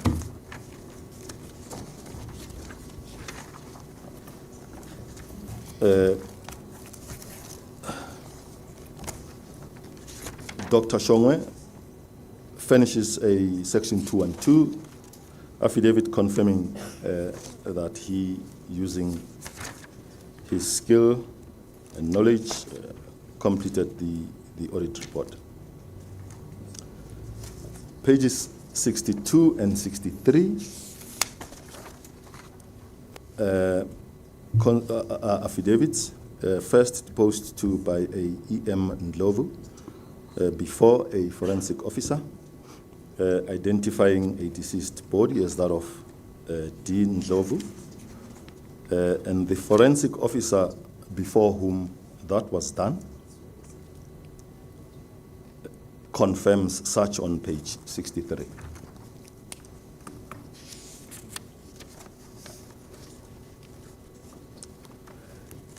The next profile is profile number 2792 of 23.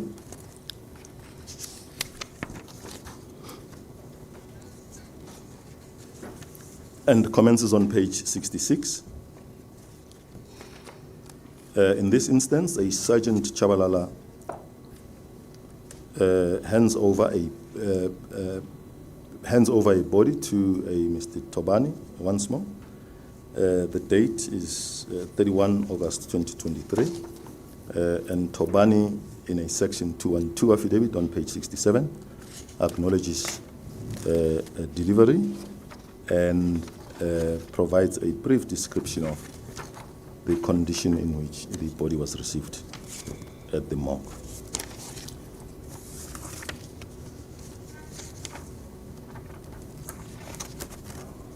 Page 68 would be another Section 212 affidavit deposed to by D. Tobani, confirming that he pointed out and identified the deceased body to the doctor assigned the duties to compile a medical legal autopsy report. The report appears from pages 69 to 72. The cause of death is recorded on page 69 as fourth degree burns, charred organs, evidence of smoke arising from carbon monoxide poisoning, death caused by carbon monoxide poisoning. On page 72, also part of the autopsy report is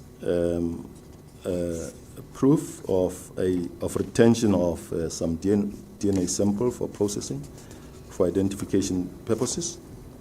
In the forensic lab section 212 statement, that sample is accounted for on pages paragraphs 3.1.2.8.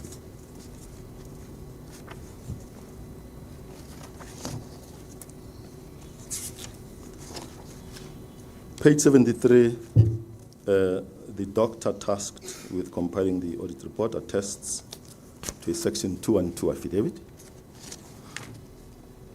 Page 74 is a DNA report that is consequent upon the sample that was pointed to earlier. At paragraph 3,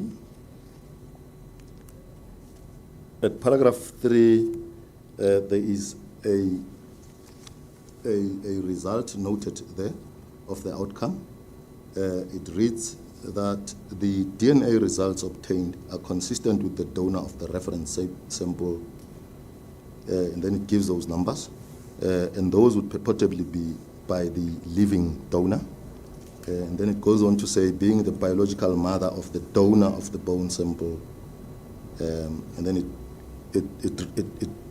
it states that number ending 8474, which appears on page 72, being a part of the DNA sample that was retained by the doctor at the time when the autopsy report was completed, and clearly making a connection between the DNA result and the sample that was retained. Page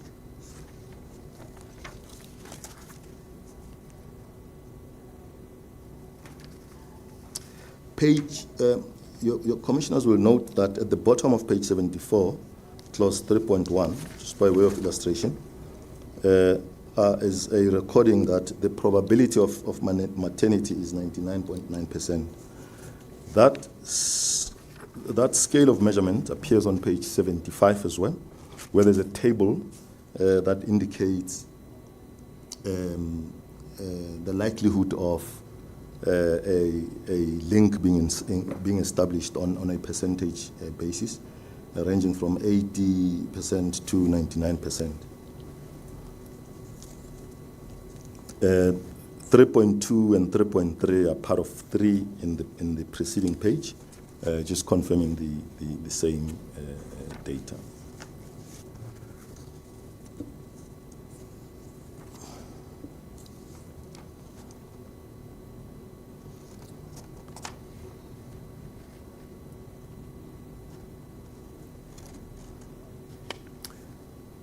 In addition to the DNA report, appear on pages 76 and 77.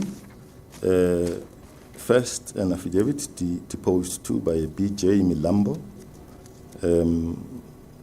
that he appeared before Forensic Officer B.D. Mkabela and identified the deceased body as that of B.X. Milambo. And the Forensic Officer Mkabela confirms that on page 77.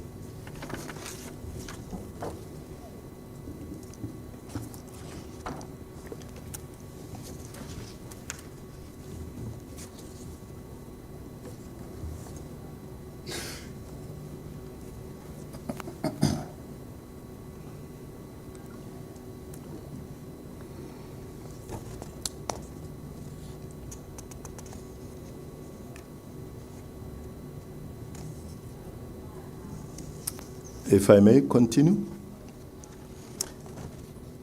The next profile is profile number 2794. It commences on page 80. As with the others,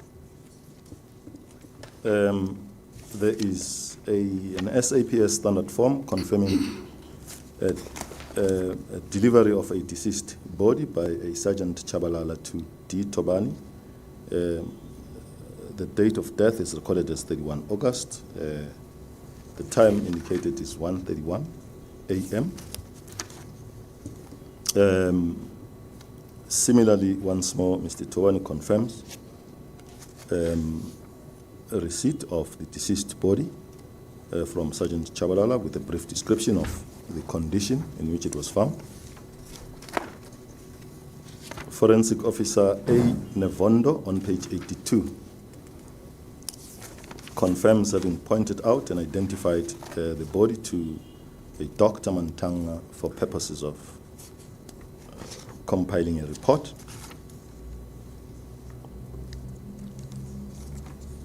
The medical report confirming the cause of death commences on page 83 and notes the cause as flame burns and smoke inhalation.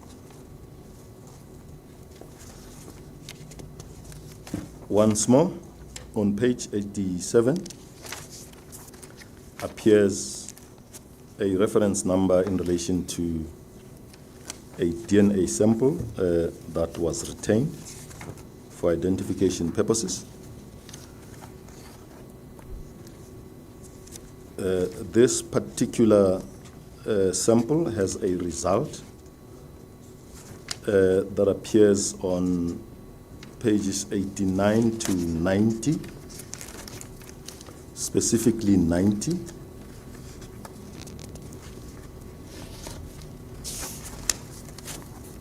Paragraph 9.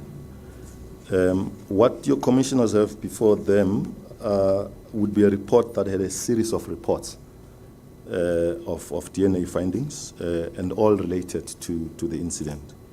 The report peculiar to this DR reference number 2794 is on clauses 9 to 9.2. And as appears there,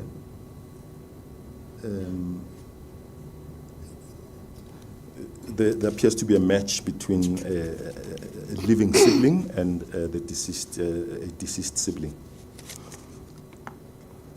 Exhibit VIC 1 accounts for the proper handling of the sample up until the time of analysis that resulted in this outcome at paragraph 3.5.9. Once more, establishing a link.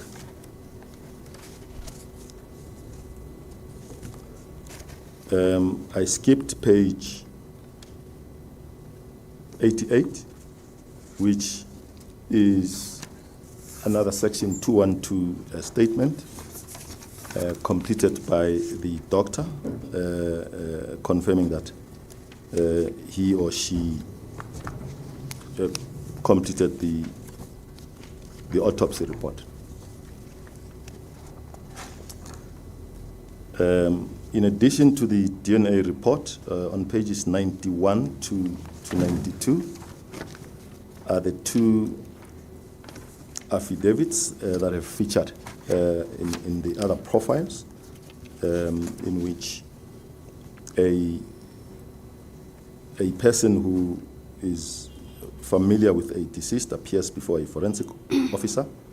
In this case, a J. Musonza, who identified the deceased before a forensic officer as a J.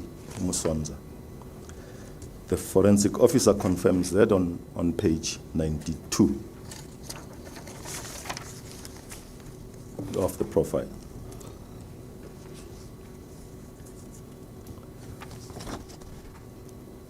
Next profile number is 2754 and commences on page 95. Yet again, which it demonstrates confirmation by Sergeant Chabalala that he delivered a deceased body to Mr. Tobani, once more on the 31st of August, 2023. And the place of death, as with the others, is reported as Delvas and Albert Street. That's next to the time allocated there. Tobani acknowledges receipt of the deceased body and provides a description of the condition in which it is received. A TA Mashawo on the 1st of September confirms in a 212 statement, having pointed out and identified the body to the doctor responsible for preparing an autopsy report. That report for DR 2754 commences on pages 98 and runs up to page 101. The cause of death is at page 98, and it is stated as what is recorded there is that the body was found in a building that was engulfed with fire. This is below Roman figure 4 in the body, and then below that paragraph it says the cause is determined to be charring of the body. Page 100 of the autopsy report reflects that a DNA sample was retained, and Annexure VIC1 accounts for that sample at paragraphs 3.1.1.2.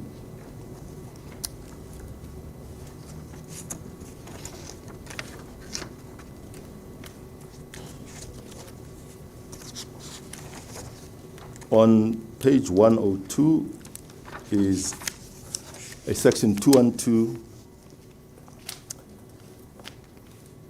affidavit prepared by the doctor that conducted the examination and produced the autopsy report. The sample referred to earlier yielded an outcome.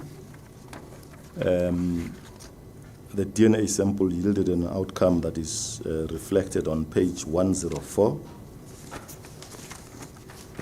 at paragraph 4.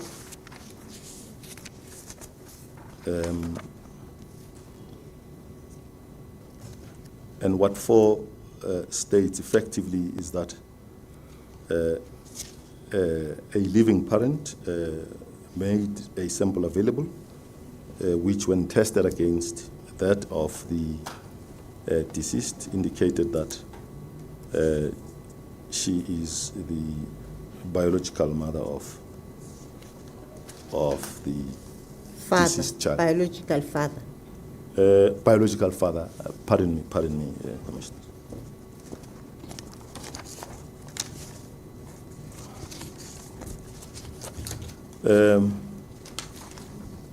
This profile had 2 methods of identification in addition to the DNA. What appears on pages 108 to 109, affidavits, one deposed to by an M.M. Masuku before a forensic officer identifying the deceased body as being that of an N. Masuku. The forensic officer, Z.N. Mbube, confirms the identification before him or her.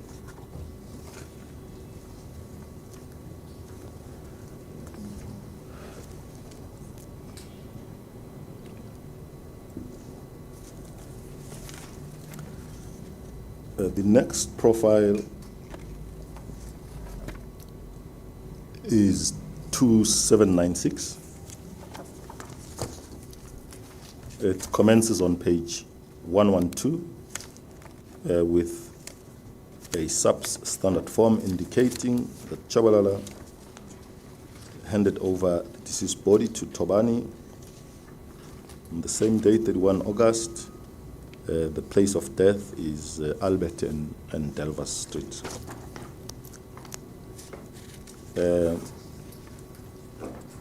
Tobani deposes to a 2-on-2 affidavit, which appears on page 113, confirming receipt of that body as a forensic officer, and provides a brief description of the manner in which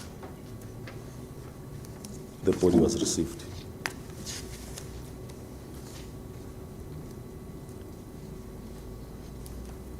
Page 114 is a Mr. M.P. Langa, a forensic officer, who provides a section 2-on-2 affidavit confirming that he pointed out the body of the deceased to a Dr. Ladla, who was tasked with the medical examination and production of a medical report.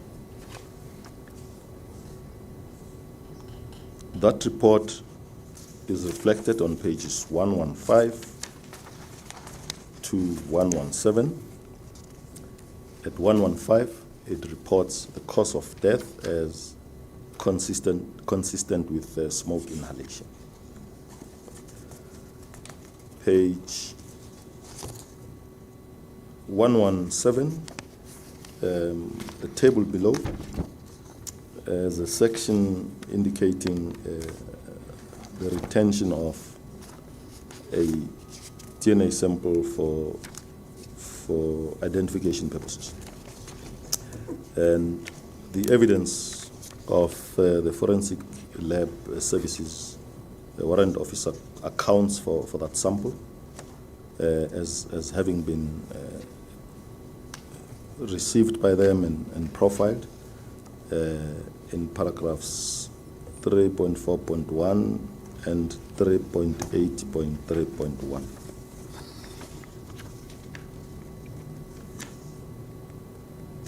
Page 118 is a section 2-on-2 affidavit deposed to by the doctor that conducted the autopsy report. And the deceased is identified by a relative or someone familiar with them on page 119. A B. Mukwege deposes to an affidavit before a Z.N. Mbube and identify the deceased body as being that of S. Sibanda. Mbube acknowledges the identification before them on page 120.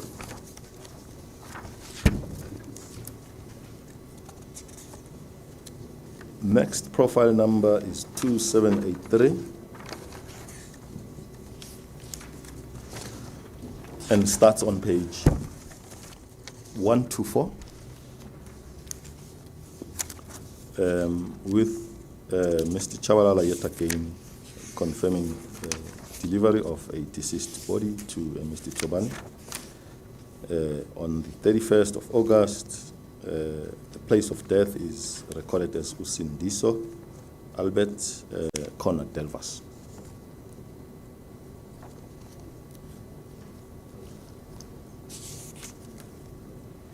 Tobani, the forensic officer, acknowledges receipt of the deceased body retrieved from Usindiso building on the same day and notes the condition in which the body was found.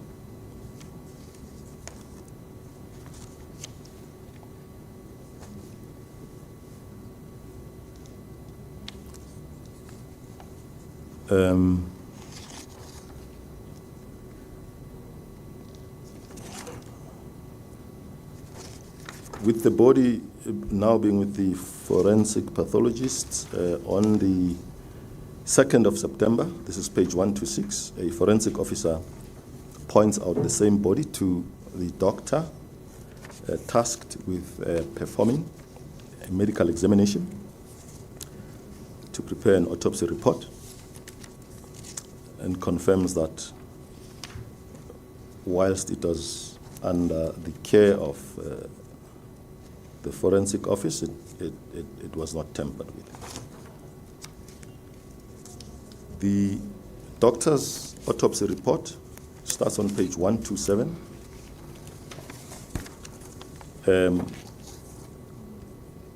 The cause of death runs from paragraph 2, 2C, 2D. The recordal is that there is evidence of smoke inhalation prior to death. At 2A, the last bit reads bent beyond recognition. Flame bends and smoke inhalation in general are stated to be the overall cause of death. Once more, 131 indicates efforts to enhance identification through the retention of the DNA sample with a reference number.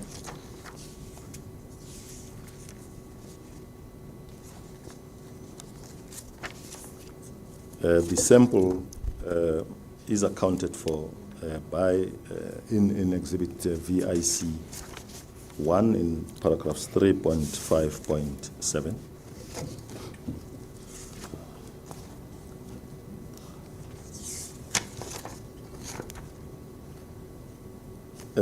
On page 132 would be the section 212 affidavit deposed to by the medical practitioner that conducted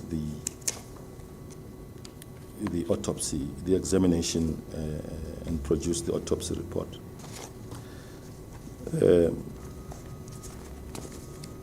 Pages 133 to 134 are part of the DNA result.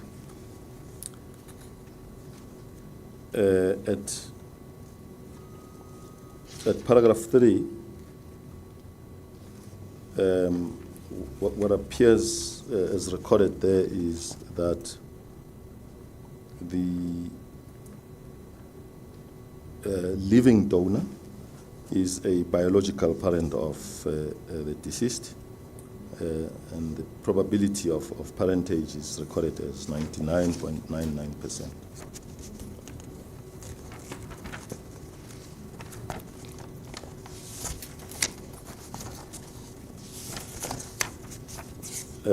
This particular deceased was also identified by pointing out. The affidavit is on page 138, deposed to by A.S. Kola before a forensic officer, identifying the body as that of K. Mbwana.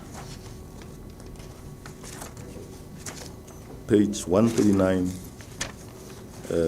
another section 212 certificate indicates that the forensic officer before whom the identification was made is Z.N. Mbube, and he confirms the making of such undertaking, of such identification.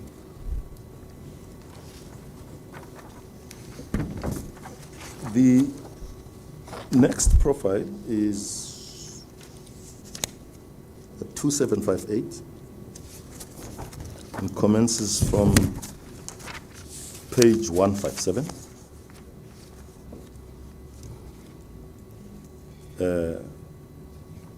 Another police report accompanying a body to mortuary, completed by a Sergeant Chabalala, who confirms delivering the body to Mr. Tobani, a forensic officer of the Department of Health. The date is the same. This occurs on the 31st, and the place of death next to the date appears as Albert Corner, I think Albert Street, Usindiso, I think it says.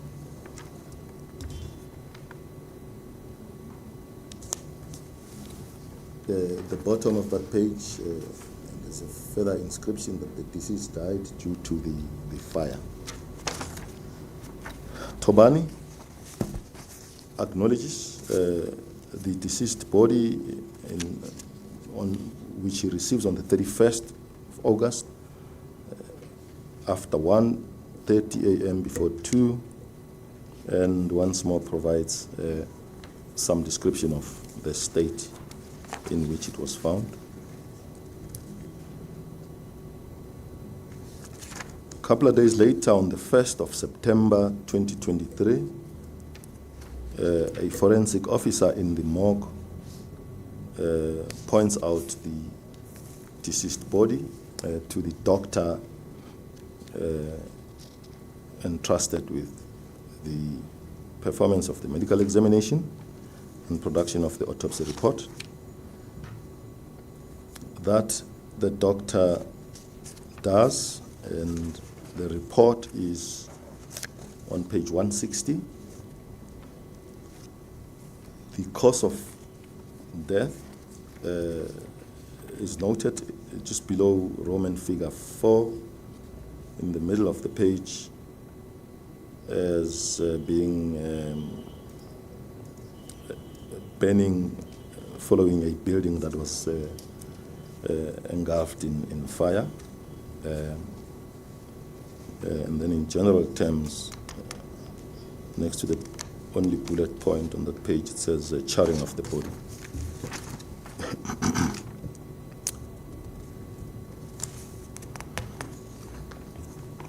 Page 162 records a reference indicating the retention of a DNA sample for identification purposes, and that is accounted for in the Forensic Laboratory Services affidavit, VIC 1, at paragraphs 3.1.1.5. In conclusion, the doctor, in conclusion of this profile, the doctor executed an affidavit, Section 212 affidavit, confirming that using their skill, biology, anatomy, and pathology, they conducted, she or she conducted the examination and prepared the autopsy. The outcome of the DNA analysis appears on page 167 at paragraph 5 to 5.2.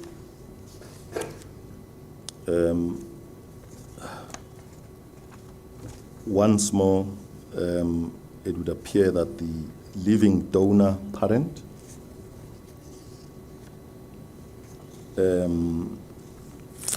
the living parent donated a sample which resulted in a match, indicating that the deceased child was theirs. 5.1 states the probability as 99.9%. In addition to that, pages 170, it's an affidavit of S.K. Gola,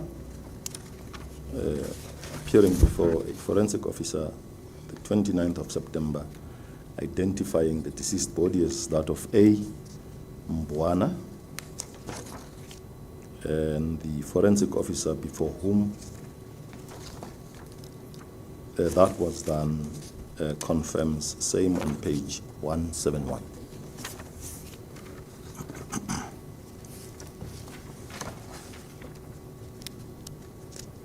The next profile is profile number 2780.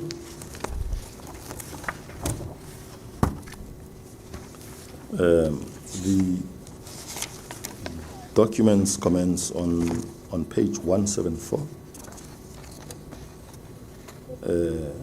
Sergeant Chabalala hands over a deceased body to D.M. Tobani This occurs on 31st of August. The address of the place of death is Albert and Delvas. Below that form, there's an inscription, deceased bent beyond recognition. Mr. Matsubani acknowledges receipt on page 175 and provides a description of the manner in which the body was handed over to him. 2 days later, Forensic Officer A. Nevondo deposes to a Section 212 affidavit, confirming that he pointed out and identified the body to the doctor responsible for conducting the examination, and attests to the fact that whilst under his care, the body was well kept.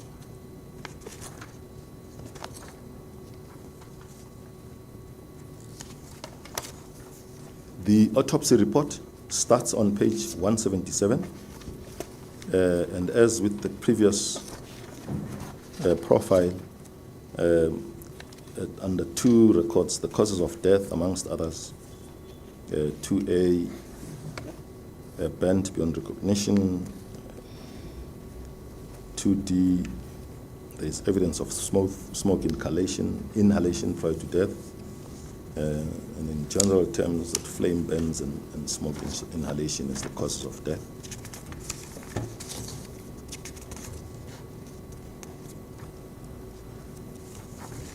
On page 181, yet another effort to enhance identification through the retention of a DNA sample, which too is fully accounted for in Exhibit VIC at paragraph 3.5.5.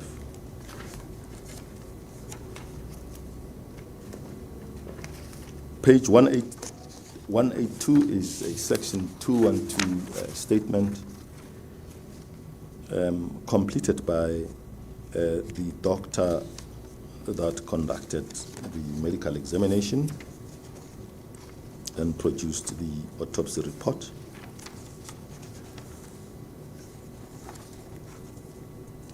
Page 183 is a result of the analysis of the DNA sample. The relevant result appears on page 186, highlighted.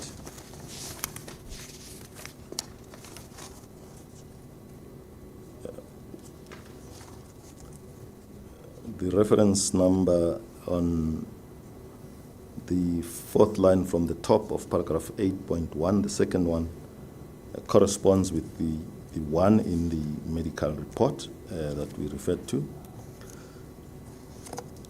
And it would appear that a living sibling provided a sample against which the deceased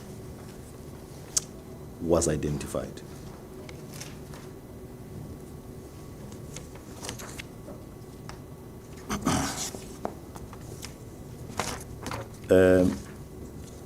The second mode of identification in this profile is on page 188. An affidavit deposed to by a B. Katete on the 12th of October before Forensic Officer B. Mkabela, identifying the deceased body as being that of T. Whitman. B. D. Mkabela confirmed that to be the case.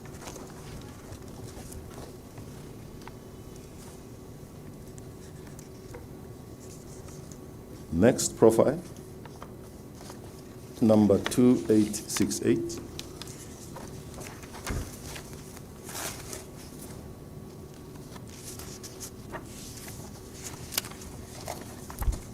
Commences on page 190.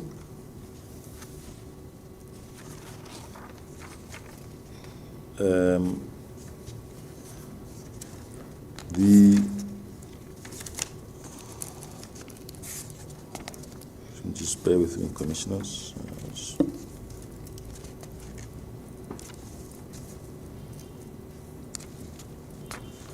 Yeah, it commences on pages 190 with a series of documents before that. But significantly, the documents relevant to what we seek to demonstrate here commence on page 198. It would appear that the first series of documents are hospital record type of documents with the assistance of SAPS. But the relevant ones for purposes of what we seek to demonstrate starts at 198.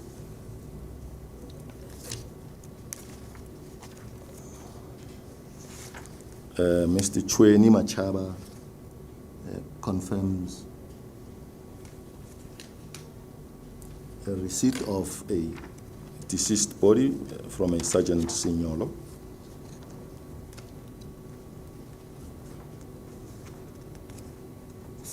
In terms of a Section 212 certificate. On page 199, a Chief Forensic Officer, P.B. Ndlovu, points out the body to the doctor tasked with conducting the autopsy report.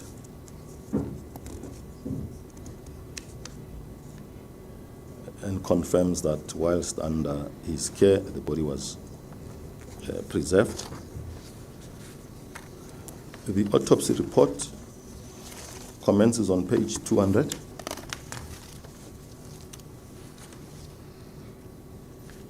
Under B, the cause of death is recorded as consistent with the history of flame burns, complicated by acute kidney injury.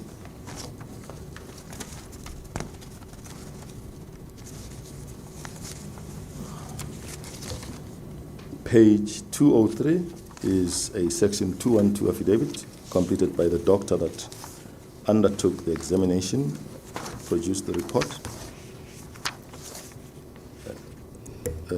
This profile individual is identified by someone who knows him or her on page 204, a Billy Chibwana, deposed to an affidavit on the 23rd of September before Z.N. Bube, confirming that the body as being that of C. Majidu. The forensic officer confirms this on page 205.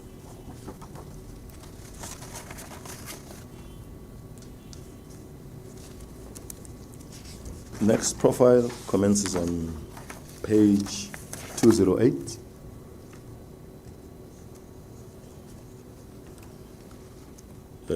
Chabalala yet again hands over a body to Tobani, 31st August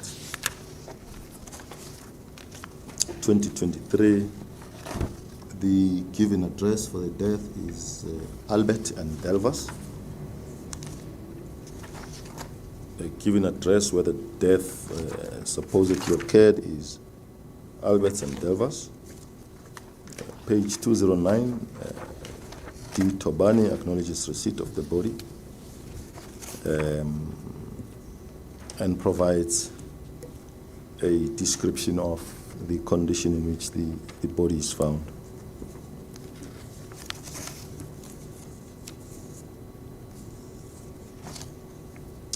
On the 2nd of September, a forensic officer points out the body in question to the doctor allocated to examine it and report on it.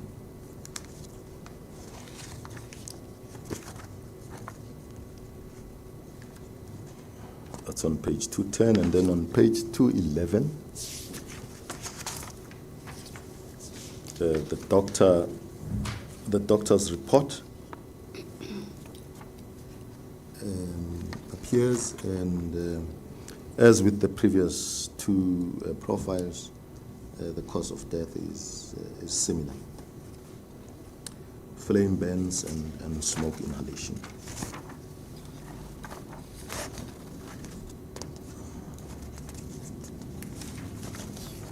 Page 215 of the autopsy report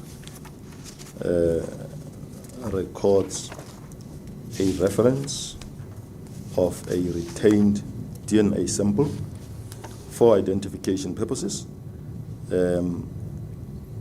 Our exhibit VIC1 accounts for the proper handling for purposes of processes of that sample at paragraph 3.5.10.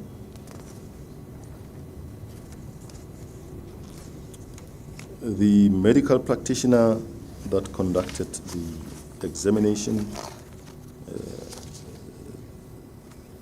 deposed to a 212 affidavit appearing on page 216.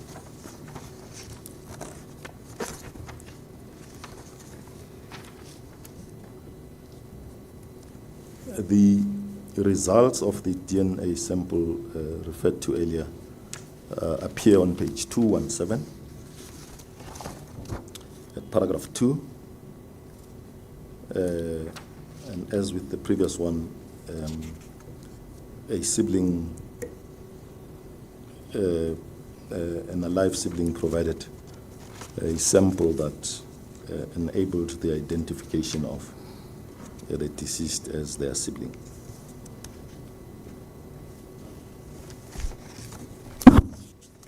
This profile individual is also identified by pointing out on page 219 a VM Ajida appears before forensic officer B.D. Kabela and identifies the body as being that of I. Lanjesi. The forensic officer acknowledges this form of identification having occurred before him in the section 212 affidavit on page 220.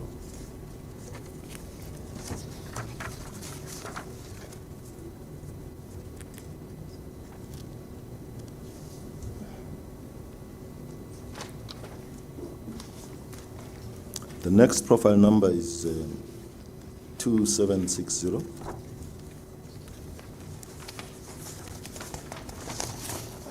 The series of documents start on page 223. It's a police report accompanying body to mortuary. A constable Lekolwani hands over the body to Tobani. This occurs on the 31st of August 2023. The place of death is recorded as Corner Albert and Delvas Street. At the bottom of that form, what is termed full history is inscribed as a bend beyond life stroke recognition. Tobani acknowledges receipt of the body in his affidavit on page 224 with the description of the state. A day later, forensic officer K.A. Mokolo, this is on page 225, points out the body and identifies it to the doctor allocated to conduct the examination and produce the report. Confirms that the body was well kept whilst under his care. The report is on page, the medical report starts on page 226. And the cause of death is under alphabet B. It says consistent with burns.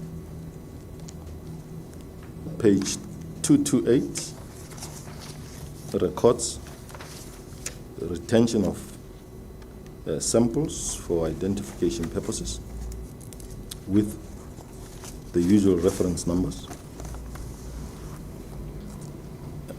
Page 229 is the doctor's 212 certificate confirming the discharge of that function with the appropriate skill and knowledge.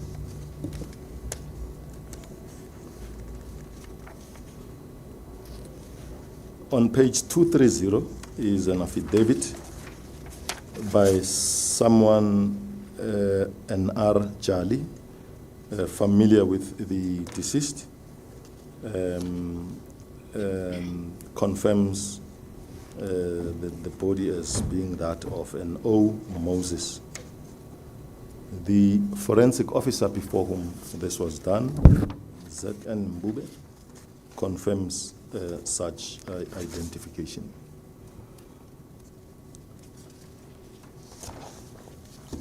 The next profile is 2834, and the documents commence on page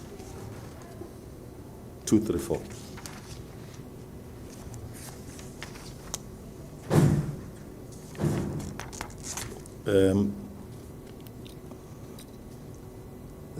Similarly, a SAPS document in which Timothy Mukwena handles the body. There does not appear to be a clear record of who the body was given on that form. However, on page 235 is section 212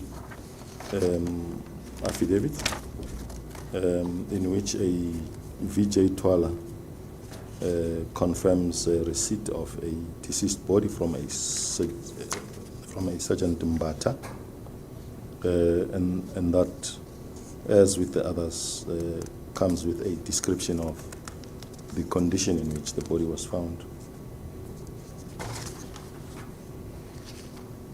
A couple of days later, a forensic officer, S.D. Cherani, points out and identifies that very same body to the doctor tasked with conducting the examination and producing a medical legal report, in addition to confirming that the body was well kept. The doctor's medical legal report appears on page 237, and the cause of death is said to be consistent with a history of blunt force injuries to the head and chest, complicated by acute respiratory distress syndrome.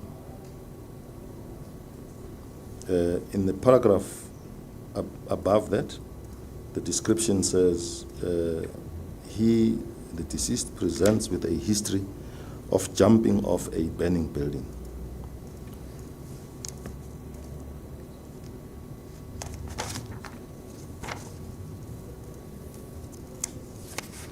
Page 239 contains a recordal of the retention of DNA samples for purposes of identification. And the medical report runs right up to page 246, where after at 247 is a section 212 affidavit prepared by the doctor that conducted the examination. With the necessary skill and knowledge as it attests. Page 240 is an affidavit deposed to by an S.J. Malidadi, who appeared before a forensic officer, A.M. Mashota, and identified the deceased body as being that of M. Square. On the next page, 249. 249. A.M. Mashota confirms the occurrence of the identification before him or her.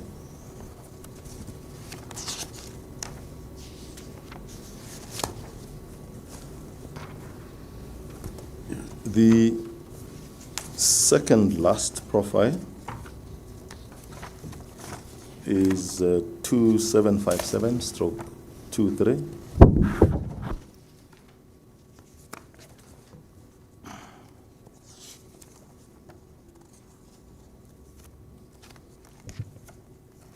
And the relevant documents commence on page 252, wherein a Constable Likolwani hands over a body to D. Tobani. Again, this occurs on the 31st of August. The place of death is recorded as Usindiso, Albert. That's all I can decipher. What page number are you? 252. 252. Yes, 252. Sorry, Madam Coach. Center 252.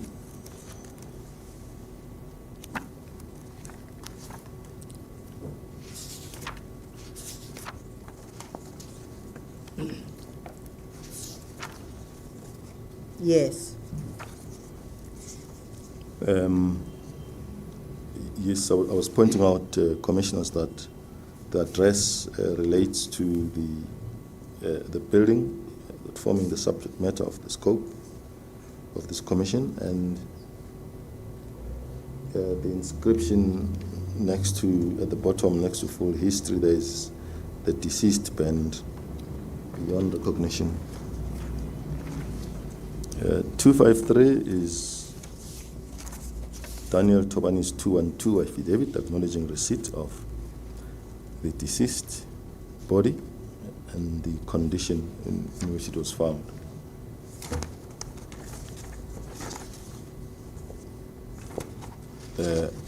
On 254 is T.A. Mashawa's affidavit indicating that on the 2nd of September, he or she pointed out and identified the body of the deceased to the doctor responsible for conducting the autopsy. The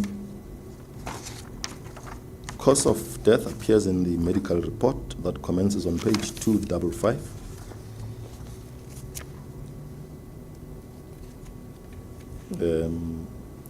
It recognizes, it states that the body is that of an adult who was in a building that was engulfed by fire. That's below Roman figure 4. And the cause of death is determined to be the charring of the body.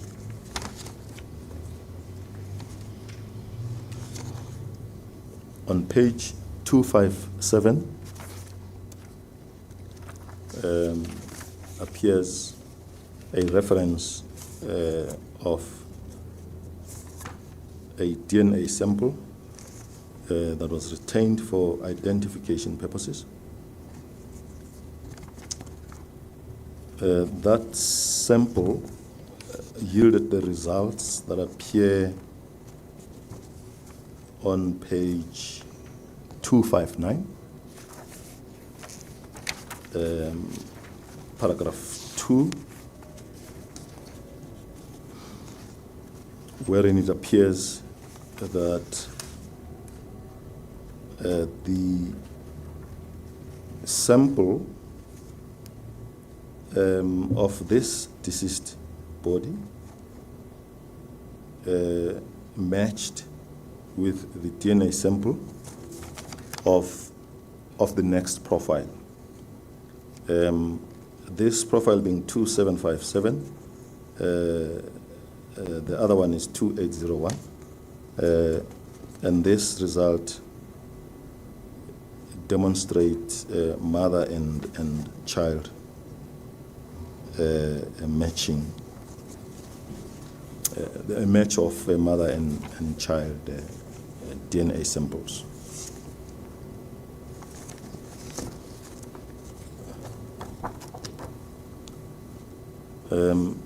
The last profile on this occasion is 2801 of 2023.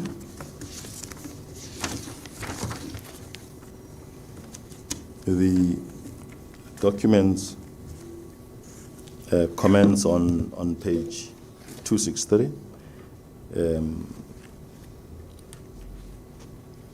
And it's yet another SAPS standard form completed by a Sergeant Mudana Luo,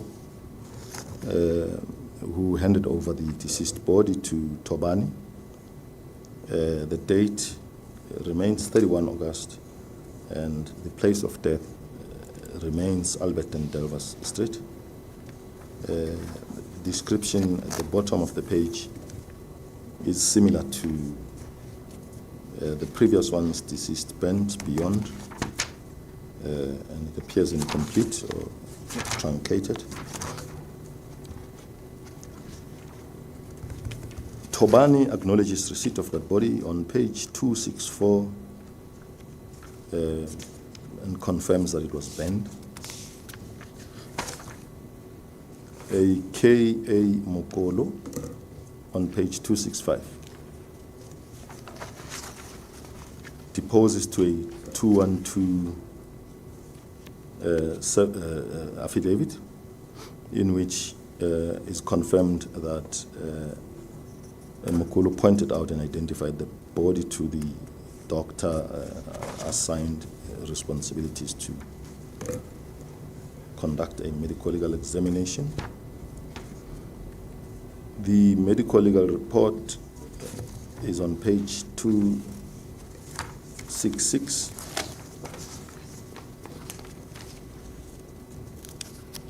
And the cause of death is recorded under paragraph 2A to D. A says extensive full thickness flame burns to 90% of total body surface area, involving the head, torso, and limbs. B says smoke inhalation. Under Roman figure 5, it's put in general terms as flame burns and smoke inhalation.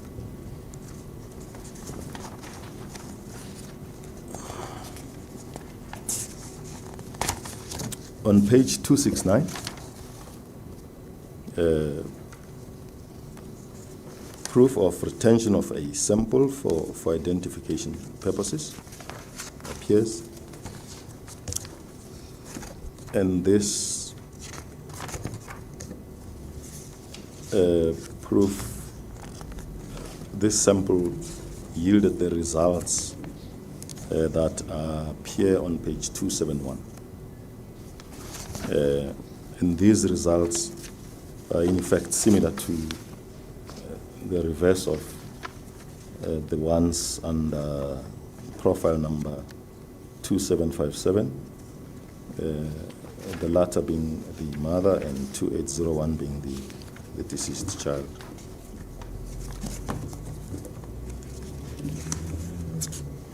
And then on page 270, which I skipped in error, would be the affidavit deposed to by the doctor that conducted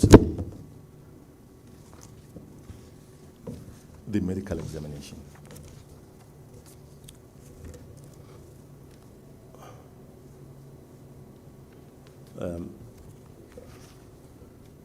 Commissioners, that in a nutshell is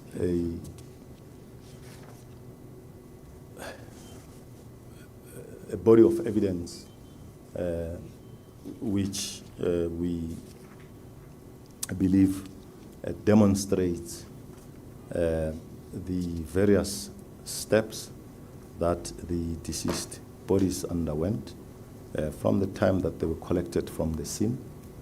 SAPS accounted for them and handed them over to the relevant forensic officers who, as required by their duties, pointed out subsequent to which medical examinations were conducted. The examinations determined the cause of death as being fire at usindiso.